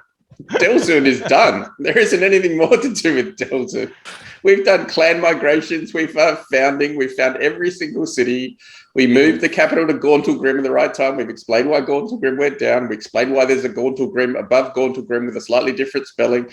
All the fun stuff. Yeah. No, that's true. Go back to FR5. There's two spellings of Gauntlgrim. Yep. There's one with a U, which means upper, and one without the U, which means lower. And that's how you kind of reconcile the stuff that's in the North box set and the stuff that's in the Dritz books. So Lolth Nice. and Loth are two different deities. And Oh, absolutely. Absolutely. You can solve almost any They're problem. With a different spelling because of the mistake. spelling. That's my sister. It's like Ursula and Phoebe. Yeah. Loaf and loaf. It's funny. Elves, magic, dragons, but spelling errors, typos? Surely not. Exactly. Look, two of the major plot points of the realms, Amanitors being the god of time, and the cult of the dragon are based on typos. Mm-hmm. Yeah. The Cult of the Dragon is the most famous typo. Well, famous It's a misinterpretation. insertion of punctuation. All right. Well, like that- I feel it's like like I feel that like you got to t-shirt. tell that story if you brought it up like that. Who does? Someone does. The Cult of the Dragon one. Yeah, that's Ed's story. Dread That's Ed's dragons story. shall rule the world entire. Yes, it's all where the sentence ends. None shall, but the dead. Dragons shall rule the world entire. Or, if you move the period, dead dragons shall rule the world entire. World entire. The quote That's is, right. "And naught will be left save shattered thrones with no rulers but the dead. Period. Yes. Dragons shall rule the world entire." Yes. And Semaster moved the period over to before the word "but." But the dead dragon shall rule the world entire. So what you're telling me is that Semaster made a typo, intentionally or not, and founded a religion. Yep. Yeah, Yeah. that's Alright. how you do it. Yeah. That sounds about right, actually. Yeah. Realm Yeah. style. I mean, the only thing that's different from the realms to our world is the phrase "for tax purposes" isn't in there. Well, he was a very secretive fellow. So. Yes. All right. So who else has a kingdom that they like? Okay. Well, I came up with mine. Okay. It's so obscure that even though I created it, I did create it 15 years ago. So I had to look up the name. And it is called Negarath. Does anyone remember it? Yes, the Enclave. That's right. It's a Netherese enclave. And a lot of the lore about it is kind of between the lines. Like, I don't think I released an actual supplement about it. But the concept is it was a Netherese enclave ruled over by wizards who, well, let's say they liked wild magic too, but it was controlled wild magic. They liked the appearance of madness and weirdness. Mhm. So their enclave was actually an upside down floating enclave where gravity was reversed. And so you look down at the ground far below you, the ground that would never come up to meet you, never, ever, ever in 1,000 million years, except that one time. Splat. So Negarath is a vast dungeon of malfunctioning magic from a malfunctioning magical power source, which is they use the Mythalars, right? Mythalar? Mm-hmm. Yeah. That's what it is. And where there's this stalemate detente between these two very powerful groups of monsters in the underground. And it's a great dungeon for exploring and going a little bit insane. And it is the setting of my novel, Depths of Madness, which came out in 2007. So 15 years ago, I wrote that thing down. Didn't Nice the and Brothers obscure. James use that in their Monument of the Ancients? So you're asking me a question about something that came out 12, 13 years ago, and I do not recall. Yeah. If I remember correctly, they suggested that Negarath survivors went on to found Vasa. Maybe that would make sense. Or, I mean, Netherese survivors of some enclave might have gone on to found Vasa. So, Vasa, how do you all pronounce it? I don't know, I always said vacillate. Vasa. Vasa. Thank With you. The long A with so it has two A's. Yeah. Asa. Can I get a glass of Vasa? Oh no, they're not from Boston. Okay. So not a Zanky lot from of Vasa. vassholes is what you're saying. Oh, Exactly. Nice. Okay. Very we're nice. I like here it. all week. Yeah. All right, who didn't go yet? I lost track. Ed. No, we did Ed, that. Oh, Ed yes, did Stornanther. his. He likes Stornanther. Yeah. No, Ed likes Stornanther. What a shock. Brian did 2. Curry passed off. Eric did I did. his. Jeff, you got one? Or did Jeff blow up? No, I do not.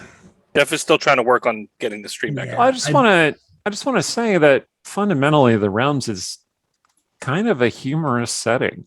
Like there's a certain amount of humor it's just built on. You expect that in the books, even Bob's books, which are very serious most of the time, but sometimes have a certain amount of levity, like a dwarf named Pickle. But Pikel. sure. I'm just saying, like it's part of the setting, and I want to know, and I suspect I know the answer to this. Ed, when you were originally creating the Realms, did you do this intentionally, or did you set out to build a very serious, dour place? No, I set out to build a place that felt real, and it feels real because and with humor in it, and it's not just a human characteristic. I built it into all the races, which is sort of the point of Elminster and Mithranor and so on. These are not noble Tolkien elves. They are bitchy and corrupt and racist towards non-elves, or some of them are. And yeah, they also have great senses of humor, and that was baked into the setting from the beginning. Because of course, when I started doing it, it was just for me. It wasn't for a game that hadn't been created yet. It wasn't for a wider audience beyond entertaining me and then entertaining my father, who had a huge, extensive fantasy collection and everything else collection that I perused every day. And then he took it to work and showed it to his buddies who were, working on secret radar to stop the Soviets coming over the pole with bombers, Nice. Seriously.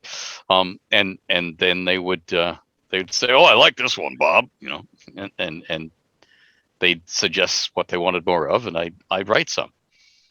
But yeah, it was based just for me, so I didn't have to please anybody except me.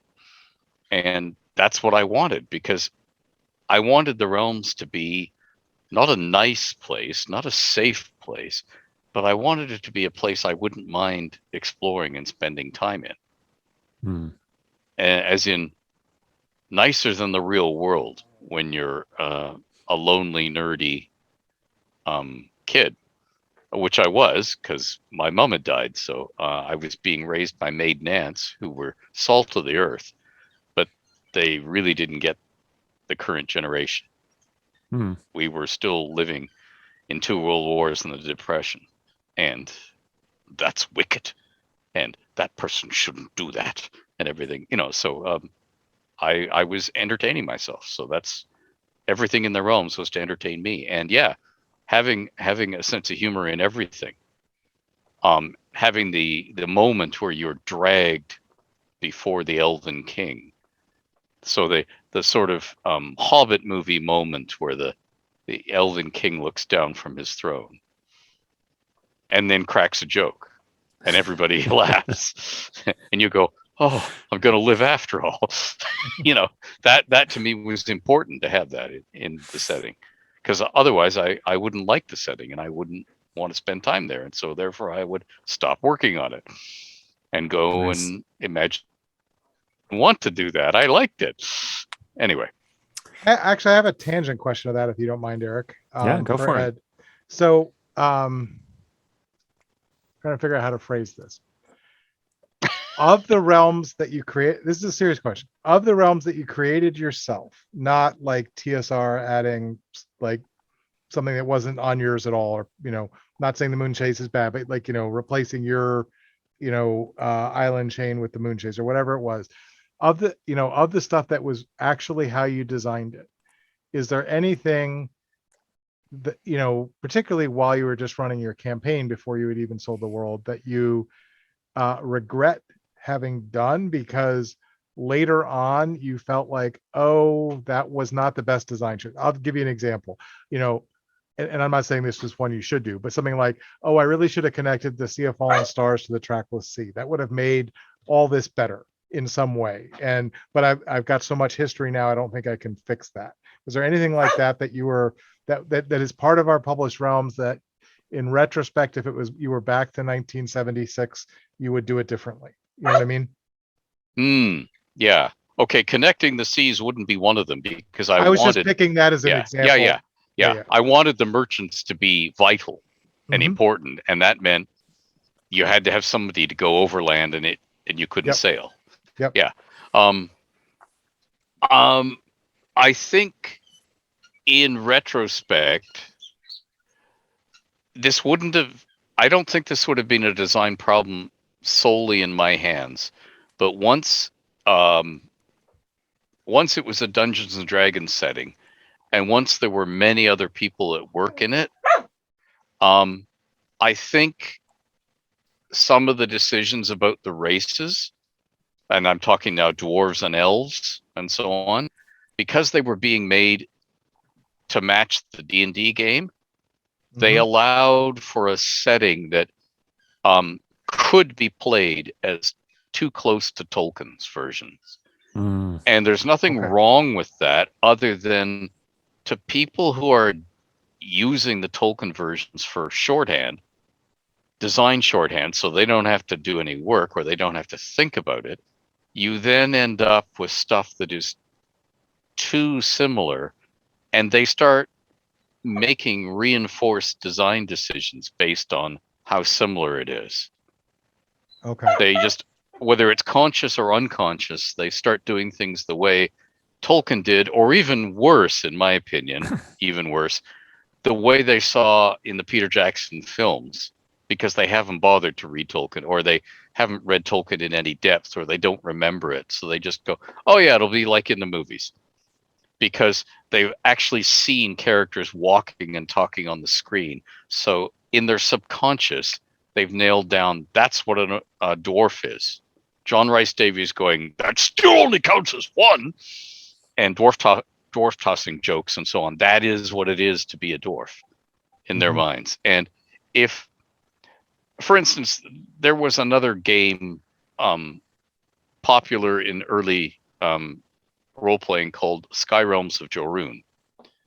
And it was very different in that different races were foregrounded in the game.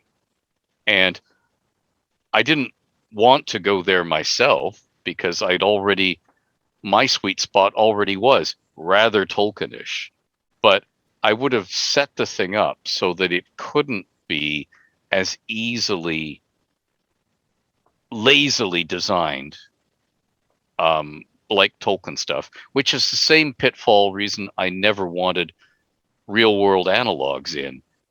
It leads to lazy design and people using what they know of real world things as a shorthand for thinking through how the world should work, like where the water flows, what crops would be good, how people feed themselves, why settlements are where they are, all gets based on, well, the ancient Romans did this, or the Babylonians, or even worse, in my opinion, is, well, Hollywood did this in this movie, so that's definitely the way the ancient pharaohs worked. So therefore, that's what I'll do in my and just because the fallout of that is always it would have taken longer, but you could have done something way more cool in your design if you weren't subconsciously or consciously basing it on real world history or what you think real world history is. And you would have worked out something way cooler and way more different than what you ended up with. And it would have made for a better adventure or a better story. And so those are the things I regret. Anything that could be misinterpreted as too close. And I saw this in spades when I was looking at the outline for the Time of Troubles modules. And novels in which I was reading outlines where they said, okay, so the Harper troopers will gallop over the hill and there'll be a battery of cannon already ready and they'll just get massacred. I'm going, Harper troopers? Oh, geez, somebody's too fixated on the American Civil War because Still mad about it. Yeah, exactly. But I mean, that sort of thing. If I'd somehow had the forethought, because remember, I was writing this for me, not for publication. If I'd somehow had the forethought to make it such a stretch that nobody would have done that, then maybe we would have ended up with a realms that's more inventive in some areas. But then again, maybe it wouldn't have been as popular because it was popular in some degree because it was people's sweet spot. It's what, oh yeah, it's, I know what fantasy is. We go through the mines of Moria, right? You know, and elves and dwarves hate each other but have to work together for the good of mankind. Yeah, I can do this. I know the script. I've seen this movie, you know, and to some extent that would make that made for a popular setting. But there's a bit of me that wishes that it hadn't been written that way, just because we would have gotten cooler stories down the years. There's nothing wrong with doing it the Tolkien way, but we would have had cooler stories if we hadn't. That's all. That's a great answer. Thank you. Yeah. So there are a few more questions in the chat, and I thought I would ask them before I totally forget. So, because it's Suntory time, and that means that I am on the verge of forgetting anything that I might be talking about. So here we go.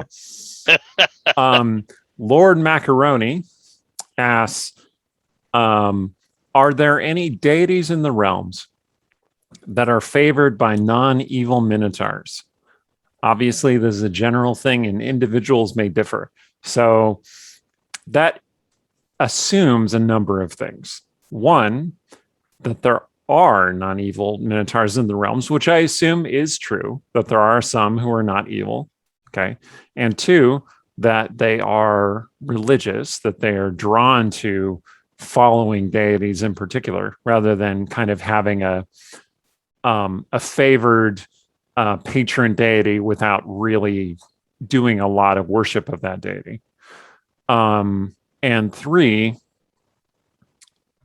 that it's a trend, that there's one deity who kind of like speaks to minotaurs other than Baphomet, because obviously Baphomet, who is not actually a deity, is kind of heretic. Yes. He's kind of in with the evil minotaurs. So we got them covered. But the good minotaurs of the realms, are they drawn to any particular deity or type of deity? So I think before you answer that, you have to kind of decide what up their hands. Why do we even bother, Brian? Why do we even bother? Yeah. Go ahead. You have to decide what, Eric. Well, first of all, there's the fundamental. What does Eric Boyd know about gods in the realms? Nothing. I just follow in the footsteps of others. No, you have to decide what the origin story for Minotaurs is. Okay. And I'm sure Ed has an answer, and I would love to hear it. But in terms of what was published, we really only have two known Minotaur areas that I can think of off the top of my head. One I put in the North Dark under sort of under Tribor, the Labyrinth, which is an Underdark area filled with Minotaurs, but there's definitely a Baphomet influence. There's Baphatars, which are like tiefling Minotaurs. So I'm not really sure that's your place. Oh, that sounds terrifying. Okay. There is also in the Moonsea, at least historically, Brian James did some stuff around, a great horn Minotaur that took over Iron Fang Keep, that there were kingdoms up around there, if I'm remembering right. One of them was a Minotaur kingdom. Correct me when I get it wrong, George. Around the area we think of as Thar. And that one is probably more likely to, but I think your questioner's question could also be answered. I mean, one of the weirdest things that I liked best about the Dragonlance setting was the Talidus box set, which I think myself and the 4 other people who bought it read, but they had kind of like the Minotaurs as this is a little bit too real world analog, Ed, but as sort of Rome, right? Ancient Rome. Yep. And I think if you're gonna go that route, you have to kind of say, is there a Talidus like place in your realms, or is it mostly hordes up around the Moonsea and evil demon loving minotaurs down in the Underdark? And I think part of it also goes to the fundamental question: are they basically cow folk, right? Or are they cursed humans? Because both of those stories have roots in our mythology, and I think that goes to the heart of it as well. And if you like the cursed route, then I think adopting some human clergy or human deities might make sense. I mean, I think temperamentally Baphomet might be a real big one that would work well. Not Baphomet, I'm sorry, I meant Tempest. Might really be a good one that would work well with some small Minotaur cultures that are more mercenary, more roving bands hiring themselves out. But it kind of depends on what culture you're creating first and what their origin story is, and then you can kind of find the deities that go for them. Sorry, that was really long-winded again. George and Brian had their hand up. George, you go ahead. You're muted, sir. Mine's very quick. It's as easy as Ed's Down to Earth Divinity article in Dragon 54. He has a Cult of the Beast deity called Nuru-Ah, Nuru-Ah, who is the master of cattle. And that might be a really simple way. So it's basically a beast cult, a beast deity, who obviously has an interest in bovine individuals.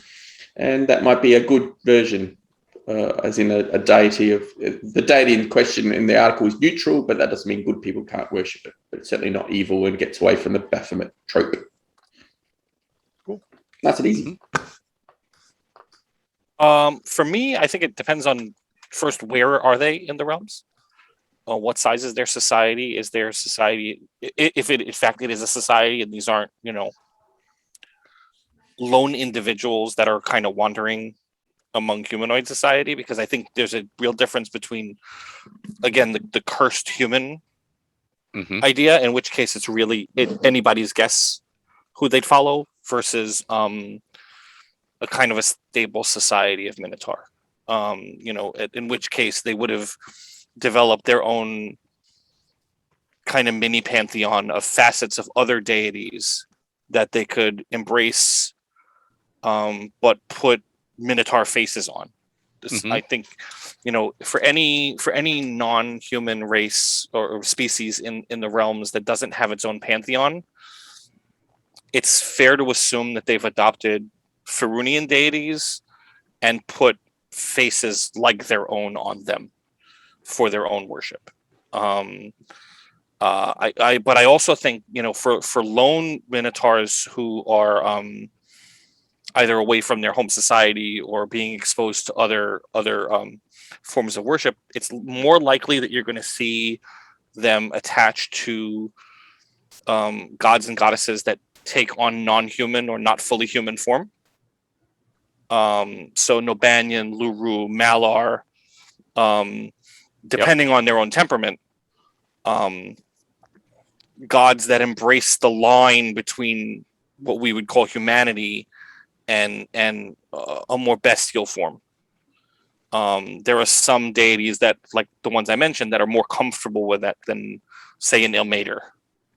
And I think it's important to, put yourself in the position of the individual that you're evaluating when you're trying to say, well, who would they worship? Well, it depends on who they are, because just like anybody else in the realms, who you land on as your patron or primary deity depends a lot on your own psyche, not just where you're born or what your race is.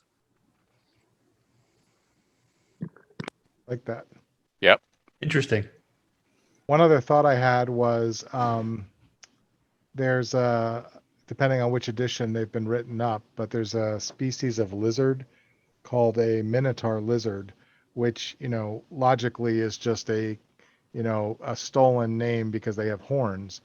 But you could actually make it deeper and suggest that maybe there's like a group of Saruk, maybe, or creatures created by them that are lingering around and have been for thousands of years, slumbering beneath the earth. And the Minotaurs believe that these slumbering creatures will emerge as gods to lead them to victory. So you don't actually have to even pick a god to have a pantheon, right? You could have some race of immortal beings, or even whispered immortal beings, and they build a culture around these unseen creatures in the depths. Mm-hmm. There was one other thing I wanted to mention, in that if you have a group of Minotaurs in, say, Mulholland, they might be embraced as servitors of Hathor, whether they like it or not, as opposed to if they're walking around the Western Heartlands, in which case they're more likely to be seen the same way ogres or hill giants might be seen at first glance. So I think the treatment of the humans and other near human races around them is going to determine kind of where Minotaurs fall, and that winds up being a DM decision. And how do the societies around these people treat them? Do they treat them as people?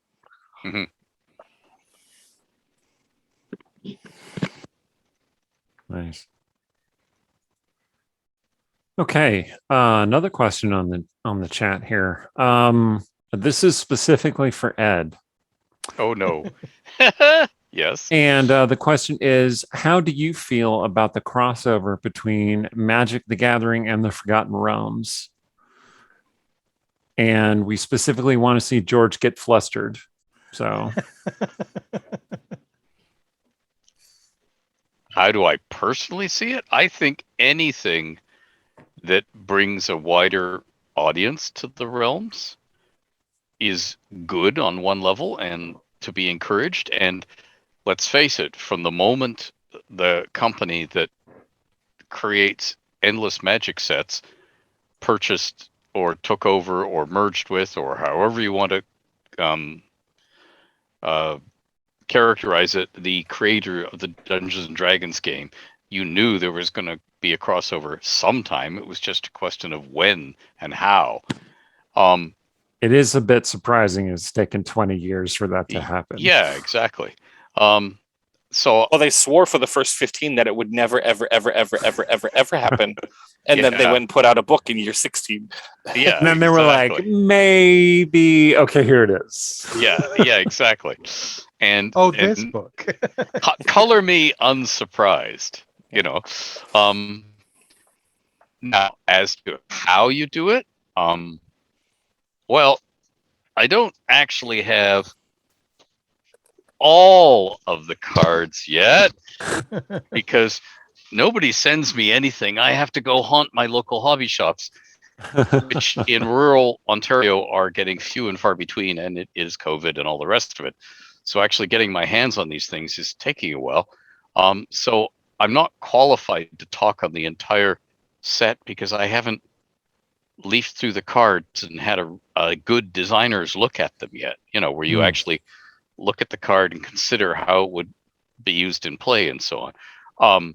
Had I been designing the set, and no offense to the people who were designing the set, I would have probably gone in a different direction in that, okay, you either have to say, this is our high magic world with lots of wizards wandering around, so let's feature a whole bunch of those iconic wizards as cards, or let's go another route and emphasize something else that isn't the wizards, and in which case we've got all these cool lost, crashed Netherese cities and fallen kingdoms from the past. Let's have ruin cards from those kingdoms and build a city around that.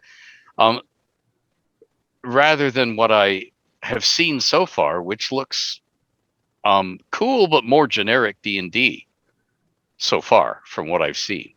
As I said, it's I can't make a fair because I haven't looked at everything yet. But had I been designing the thing, I might have gone in one of those directions in a stronger way than from what I've seen so far they have. But So I that do just want to means- point out that there's another set coming next year. Yes, yeah. That was going to be my next thing. We're not done yet. I don't think we'll be done for quite some time. Yeah.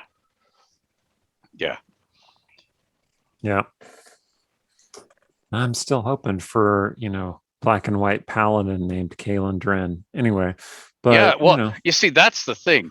I would love to see cards for all of the major novel characters, just because they would be so cool. And even if you didn't play Magic and don't have a group to play Magic with you, you could go after getting that one card for yourself. I mean, not just because you might be the author who created them, but I mean, for gamers everywhere, it's like, oh, that's my gal, that's my guy, that's my dragon bait, that's my. I went and bought all the Farida cards for Erin, and I just dropped them off at her house because I was in the area. Yes, not in a weird way, but yeah, no, but you're right. That's the sort of thing you do. Yeah, and you make somebody's day, and their day is made because they go, oh my God, there's a card of my character. Yes, and I remember when they started doing minis of the original Forgotten Realms party of player characters, and the fact that my players were by then important people in the world, lawyers here and company presidents there, and tenured professors over here, and yet they still went, oh my gosh, there's a mini of my character. I've made it. I can die happy. That I think is really cool. And I think it's that's pretty awesome. Something. Yeah, that's something that an opportunity so far missed. Again. So I will say that everything you just said, Ed, happened. I've got two nephews and a son who like Magic, who like D&D, who like the realms. And to be able to point to a character, albeit a villain, that I created who ended up on a Magic card. Doesn't matter how many D&D books I wrote. That was the cred. Yep. Yep. Yes. And my sister's has never bought a Magic card in her life. It's like Googling them so each kid gets a copy of one of them. That was fun. Nice. Nice. No, that's it. Yeah. Okay, one last question from the chat. So everybody be thinking about what you want to talk about next, because we're going to run out. About Gond and prostheses. Do his worshippers... stop that. Do his worshippers / clergy make prostheses? Is there a general preference for them or for magical healing among his followers and clergy? The answer is yes, they do make prostheses, and the temple earns income on. And it's not so much that it's not like the modern real world American model where if you're rich and can pay, you get one, and if you aren't, you can't. It's more like if you're rich and can pay, we'll accept money. From the rest of you, we want a service.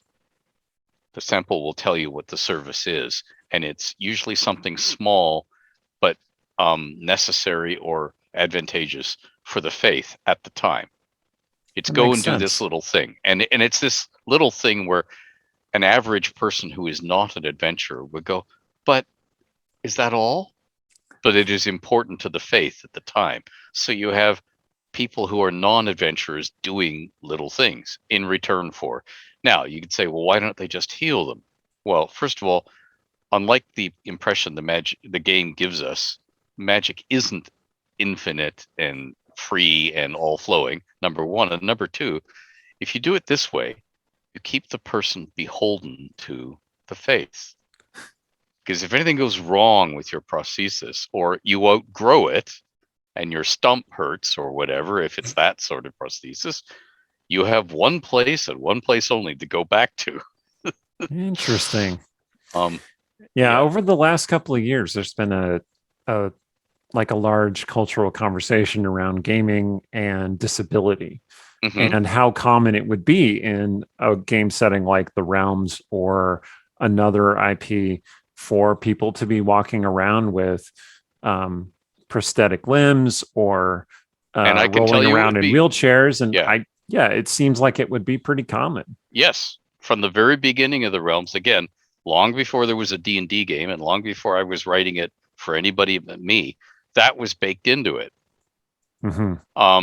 Part of this was the fact that I happened to go to school in a place in Canada where the approach then was that all kids went to school together, special needs and everybody else. And what that meant was, and the insurance companies would have a fit today, when we had a fire drill, we had to pick up our disabled classmate and carry him out of the school.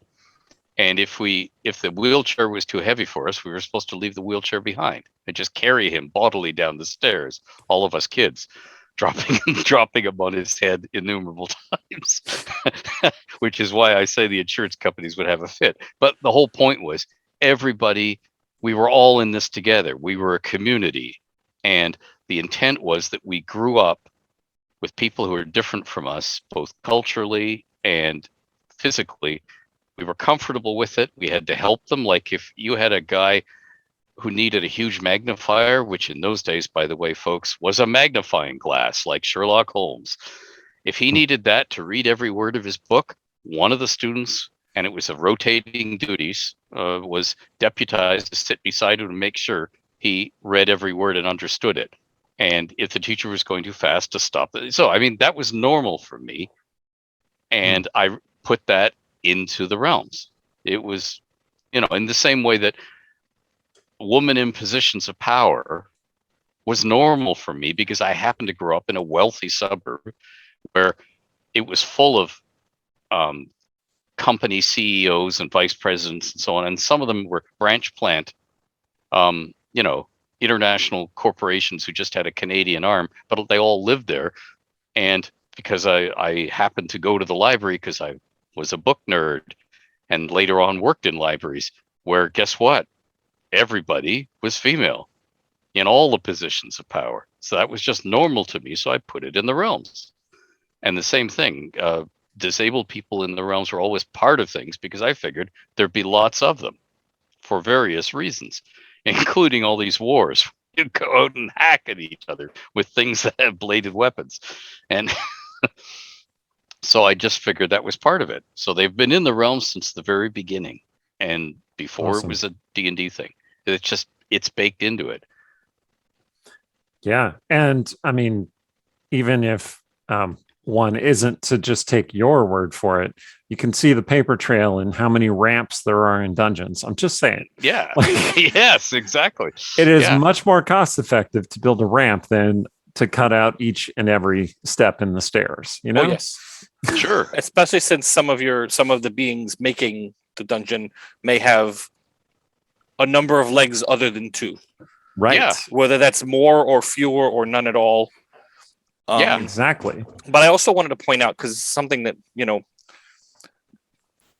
every few years somebody's like, well, how many people among a population of X number would you expect to be this level adventurer, right?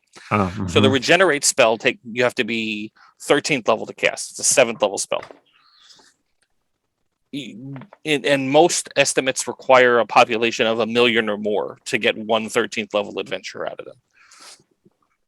The idea that there's a shop or a temple where you can just walk in and get a regenerate spell is absurd, right? Oh, well, regenerate will fix it. Well, first of all, no, not everybody. I mean, there are people that are born with limb differences, and so regenerate wouldn't help those people. But the accessibility of that magic, it's just not there. And, just like Ed was saying, after a major conflict, after a war, that 13th level adventurer would spend months regenerating everybody back to full body capability. And I think it's more likely and that you'd have a Temple of Gond where there'd be, I mean, it's a lot easier to learn how to make a prosthetic forearm than it is to learn how to cast a regenerate spell. Yeah, right. So a Temple of Gond might have a stockpile of a few prosthetic limbs. Here's some hands and arms. Here's, a couple of legs. And if you come by and need one, you get what you get. If you're wealthier, you might get one that's gilded or fancier, or possibly has some greater functionality to it. Customized to you, yeah. Yeah. And obviously there would be artisans that specialize in making fancier versions, and Drow of the Underdark covers far more elaborate prostheses. But most people that would need a prosthesis would get a prosthesis, not a magic spell to restore a missing limb, whether it be because of just the availability of the magic, or the relative convenience. Yeah, the relative convenience. People are going to get on with their lives and not travel halfway around the world trying to find this person that they've heard of that can possibly cast this spell. We have this weird lens as players, because we can get to 13th level, we can get to 15th level, we can get to the point where we can cast these spells, that everyone in the world has that same possibility, has that same capability. Yeah. It's like somebody who, wins the lottery saying, oh, well, just take a first class flight if you're uncomfortable in a coach seat. Yeah. It's not reality. Yeah. Right. Adventurers are the 1%, essentially. Yeah. And they're rolling around with overflowing coffers of gold coins. And I put that in one of my novels, and it got edited out because, this isn't germane to the plot at hand. But it was to me. And that was a scene where there is an attack coming, and everybody knows it, and it's a small village, and we're going to die, because they are going to die. No help is going to get there in time. And all the old men who are retired go and get their sword and axe down from over the mantelpiece, and they get the kids to look out all their armor that's up in attics and so on. And the woman helps resew straps on the armor because it's rotted, because it's been so long and the leather's gone. And then they go out knowing they're going to die. And they say, run, we're buying you time. And somebody said, but we're all doomed. And he says, and Donald Rumsfeld came along later. So I wasn't quoting Donald Rumsfeld. When he was saying, you go to war with the army you got. But that's in effect what the guys were saying in the scene. Yeah, do you see any heroes here? It's going to have to be us. Because that was the lesson I wanted to give the reader. Help yourself. Don't wait for somebody to come along and help you. Because some of you will lose your lives, and some of you will have lousy lives if you wait for somebody else to help you. Help yourself. Yeah. And that was the thing I wanted to put in. And an editor at the time said, oh, this has nothing to do with the main plot. Out it goes. It was like, that's not why I'm writing these books. I'm not writing these books to get from A to B. I mean, for that, go down to the local automobile association, get a triptych. That'll take you from A to B. I'm writing a story here. But I lost that one. Yeah. I always think of it as I like to write the sidebars. Yeah. Like the little, they're almost like little short stories in a larger story where you're telling something else. Mm-hmm. I guess going back to the, inclusion thing, and I guess my comment on the realms would be, you have such a diversity of races and beings and origins, and, cross-pollination between cultures and races and everything else, that there's so much difference in the realms that, I actually think that, yes, humans suck, but they do. But, that there's so much diversity built into the realms that I think that, any kind of diversity that you would also have in our world exists there as well, but it is probably less there's less intolerance around it. At least I would hope so, if that makes sense. So, I Less think stigma. yeah, I think that makes for a good campaign world, because it's logical and it's coherent and it makes sense, and you can understand that in a world where there's literally 40 different races of humanoids that you might have run into before your 15th birthday. Not saying everybody has, but you might have. That, differences within a species, people aren't going to think twice about. But I think it's also good as a game world, because then it makes it easier for people to find characters that they want to play, that they can identify with, and that they enjoy.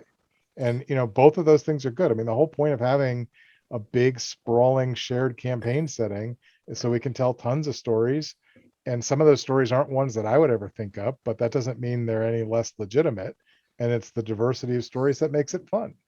Yeah, which is why having so many voices in the realms has been so important to the development of the realms.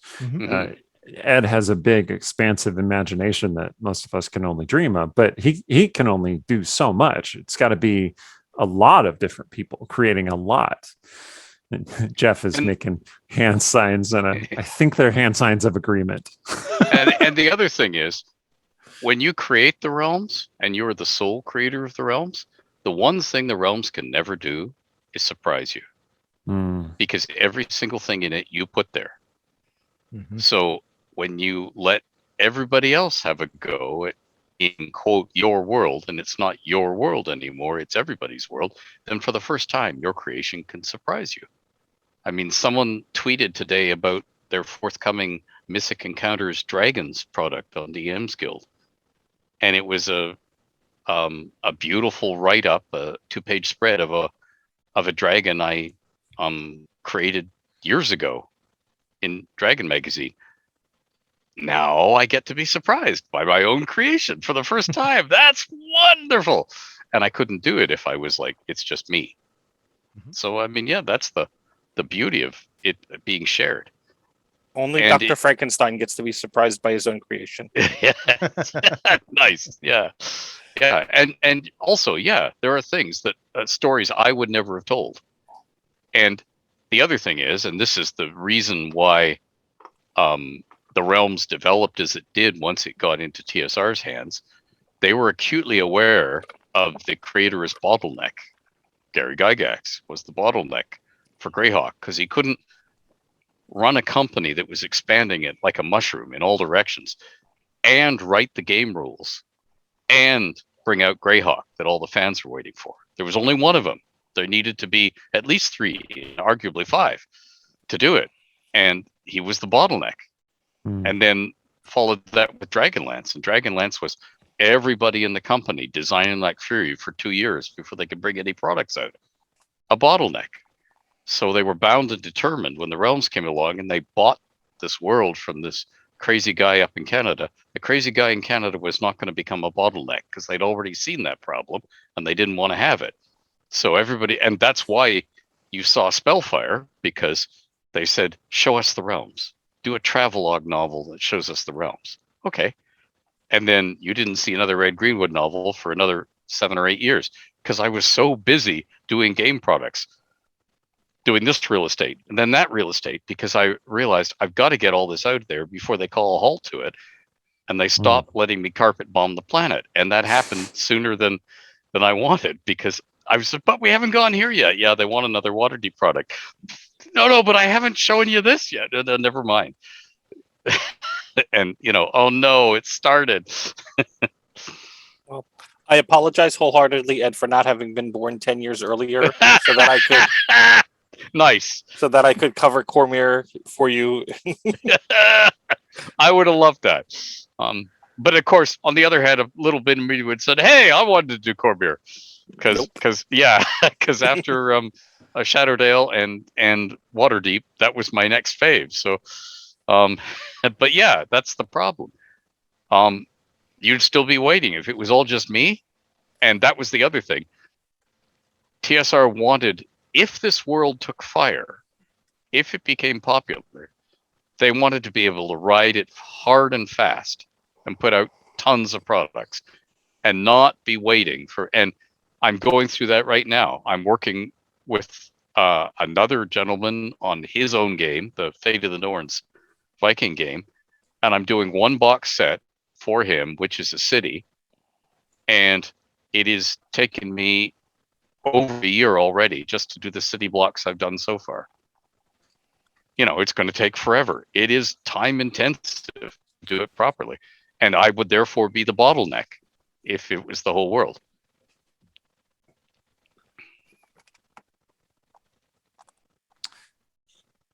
Awesome.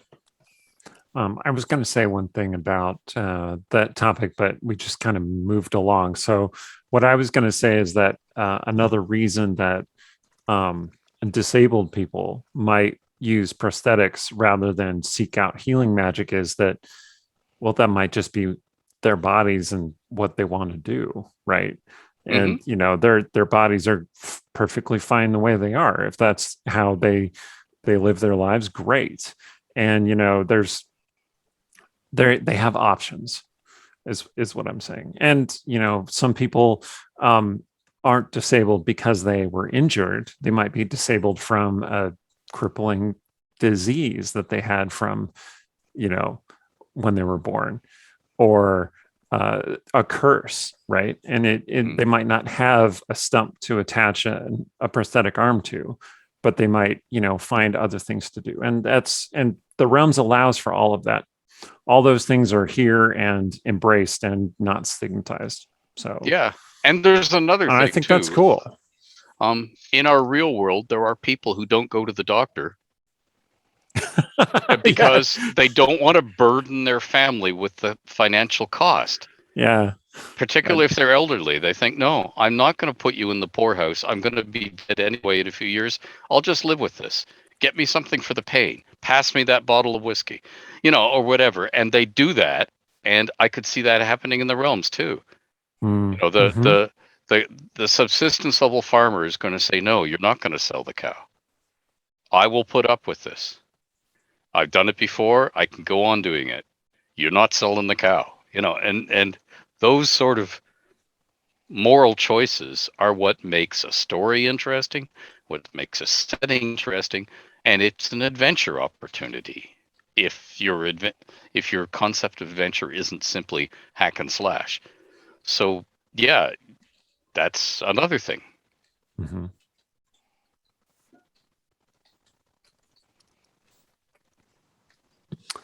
Yeah, well, I'll say it like I say it every time.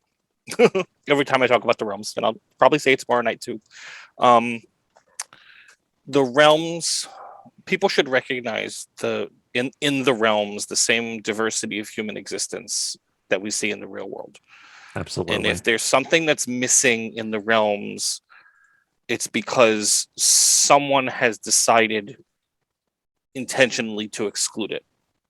Whether that's people who need prostheses or trans folk or anything else.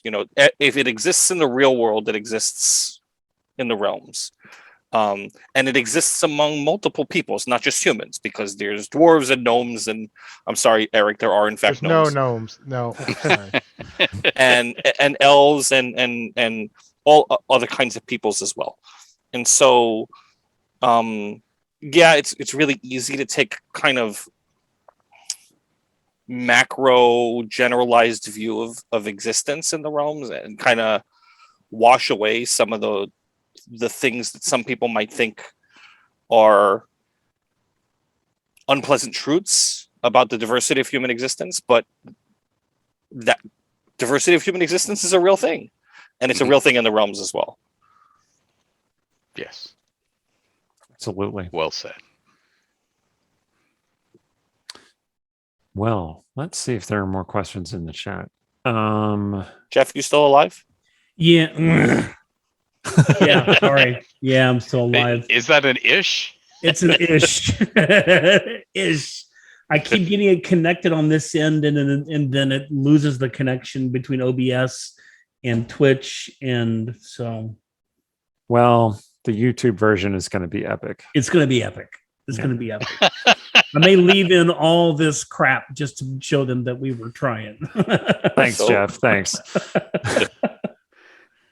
So one question in the chat is about a specific NPC, that is Balarn the Bold.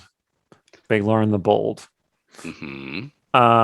And they asked whether Balarn the Bold survived the spell plague, and if so, what is he up to these days? I'm not sure if you can answer that. I think it's Baalam with Okay. an M on the end. Well, I'm getting older and I can only read so well. Baalam. There you go. Mm-hmm. Do you want the answer? The problem is yes, but the problem is NDA, because that character is set aside for a project that might never happen, but the NDA is still there, which should tell you right there the character must have survived, or the NDA would not exist. So I suppose that's true, and that was the answer I was expecting. yeah. Yeah, Disclaimer, survival in the realms does not necessarily mean incorporeal form, containing all organs, or possessed of a mortal soul. Could also be just a simple reference to this character. Who's to say? Based on most of Ed's writings, I think technically all you need are a couple finger bones and an eyeball, and you're good to go. Yes. Yes. Slightly related to losing everything except an eyeball and a couple of finger bones. Another question from the chat is there a Realms version of Murphy's Law? Murphy's Law being something like, if it could go wrong, it will go wrong. Yes. Right? There are several versions of that, depending on what your faith is. Oh.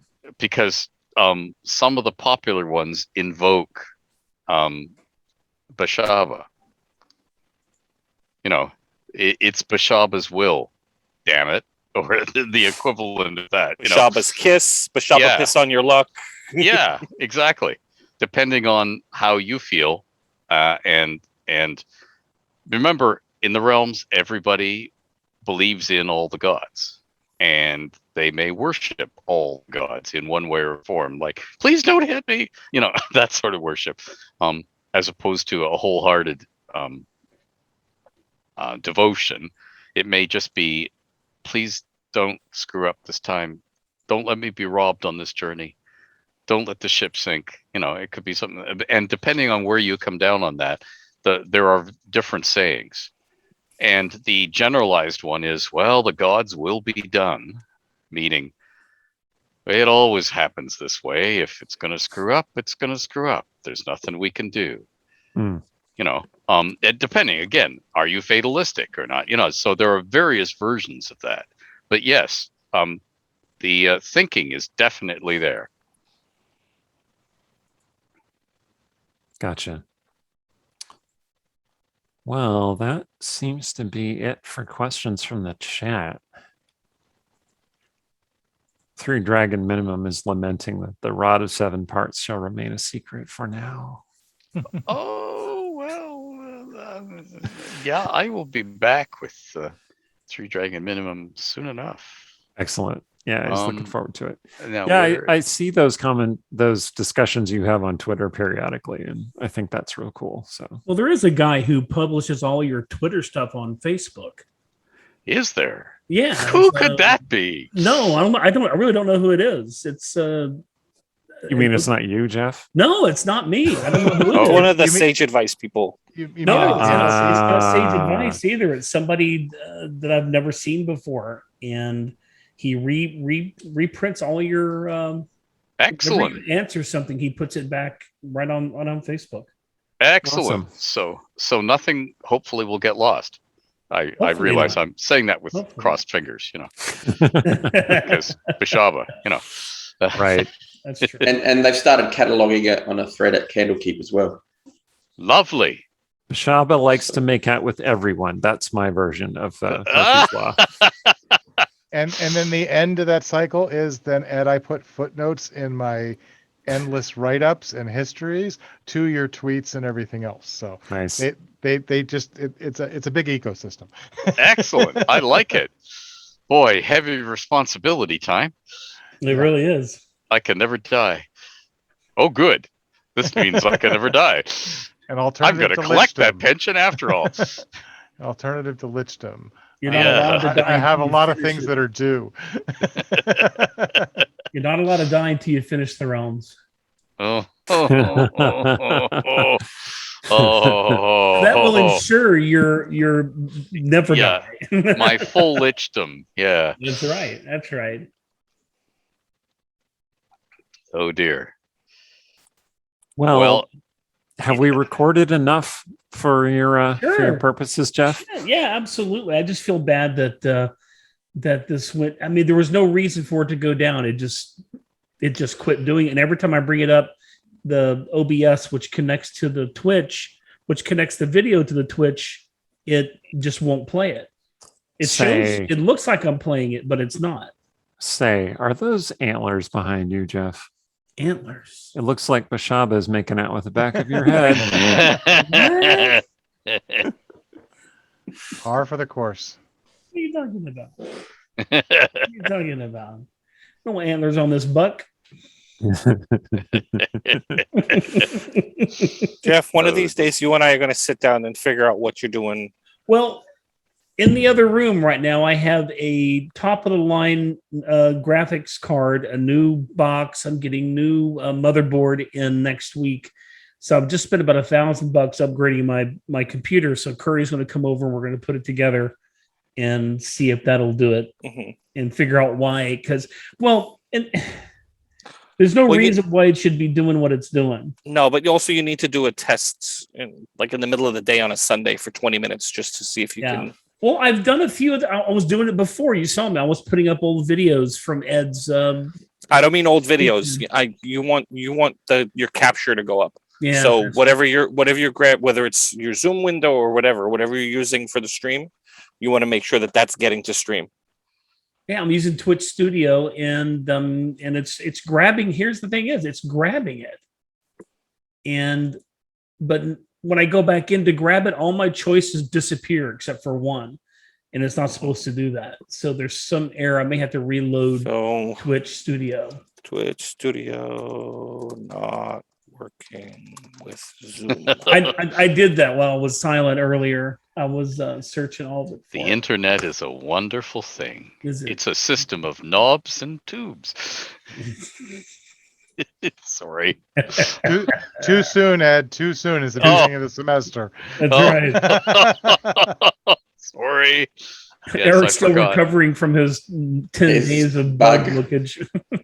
Found 3 bugs so far, so That's not a bug. It's a feature. So saith the Messiah. Don't get me started on the features. Yeah. Okay. There you go.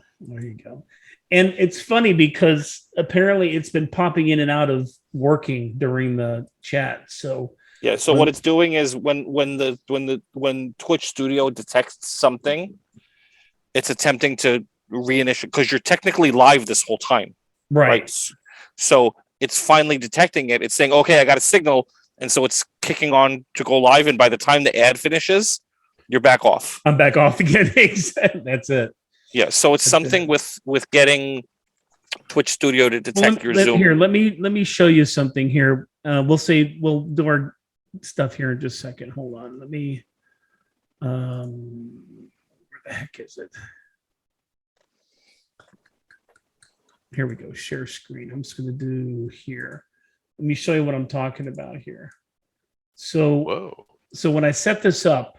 Still recording, aren't you, Jeff? Yeah. No, yeah, I'll edit it. Don't worry. Oh, you will you? Yeah. Oh, yeah. So I go in here to set it up and I decide where I'm going to get the feed from. Okay. And then when I say, then I go done and I go live, it's not going live. That's the problem. Let's see. But it seems to be, it's saying in stream, so it seems something's going live. No, it's not. That's just it. It's not going live. There are people in the chat room up here. This where it says viewers should automatically populate. And what happens, it'll populate for about a minute and then it goes away. What's that in the top right? Here? No, up a bit higher. Up in here? Where you were. Back to, there, called help. Oh, no. It's not the same. Wow. Whoa, I tried that. I've tried that with George before, and it's no use. He's no help. That is No use. not true. So here's what happened. I'm going to ignore you for a week, sucker. See how you go. Oh, when you I get can't, out- you can't do it. So you see, when I get out and go back in to go live, all the choices are gone except for the one I picked. But now it's not going. It shows it, but it's not going to go live, and that's the problem. See, now it freezes, and to get out of it, I have Well, to. see, now what I'm seeing on the stream Yeah. is that it's trying to go live and unable to do so. Okay. See, that's the problem. I think it's the Twitch Studio. I may have to reload it, re-download it rather. Well, that's why people don't use Twitch Studio. What do you use, Brian? I use Streamlabs OBS. And that's what I have also, but I had to reload it, and all my pre-done things that you helped me with are all gone. So Time to get him again. yeah, we'll have to spend some time together figuring this out because Until I finish the project I'm working on. yeah, as soon as you're done with that, we can. So Well, I got to finish this weekend, and then I have a deadline next Friday. Well, milestone deadline next Friday, and a deadline 3 weeks after that, and then after that we'll talk. that's fine. That's fine. We can always do our show like we used to and just put it on YouTube, like we're going to do this. So It is your destiny. this is my destiny. It's your destiny. So there's one tomorrow. That's right. I'm looking forward to watching that one. Is there Unfortunately, I have to work. is there a link? Not yet. Okay. No, there is a link, but there isn't a link. Okay. This is the event. I'm gonna share the event link. Not that you need it because you're on the panel. Yeah. Where would you like me to share it? Well, we're not live anymore, so We haven't been live Messenger. for a while. Like an hour. so it's in the Discord. It's not the Discord. The Zoom chat. That's the event, and I have to resend out the flyer, and I'm still waiting on this guy to get back to me from Gen Con with the key that I'm going to need to actually stream to their channel. Got it. You mean Marcus? Yeah. Yeah. He seems like a good guy, but he also seems like he's doing 4 people's job, Yeah. Essentially. which seems to be the trend at Gen Con Yeah. because it's what Derek does. Like, all of these things you've been saying are absolutely Yeah, correct. It's what Derek does. It's what Kelsey does. It's what they do. It's they're underpaid and overworked. Yeah. Welcome and independent to the gaming contractors, industry. so they don't even get health benefits. Yeah. Go. Well, I better take off. Okay, well, thank you everybody for coming in, at least for the show that we have going here that we'll put on YouTube. Yeah, And- absolutely. Yeah, thanks, guys. I I'm think going it to was- ditch you too. Other than that, it was successful. We had a good time. At least I had a good time listening to you guys as I worked on it. Y'all did some great questions from the. Yeah, that Yeah. actually was a lot of laughs. That went well. Yeah, I Yeah, liked it it. really did. It really did. So I'll put it up on YouTube, and I did a little bit of my moderator thing. I hope that was okay. With No, Somebody's got to absolutely. do it. Usually I wind up doing. no, that was perfect. Yeah, No, thank that. you. It's And my Lost Kingdom that I'd like to. Oh, wait. Sorry, we don't have time for that today, there, Wait- George. wait We'll for get next back to time. that Cut his mic. Cut his mic. Quick, We're not going to Impleter, George. okay, let me Not get a Lost Kingdom. That's right. We love you, George. Unmute your mic. It's good to George. see you, I man. didn't notice. Rude. And now, my forthcoming official canon release, Brothers of Impleter. Okay. Hardcover glossy book with Ed, Jeff's still recording.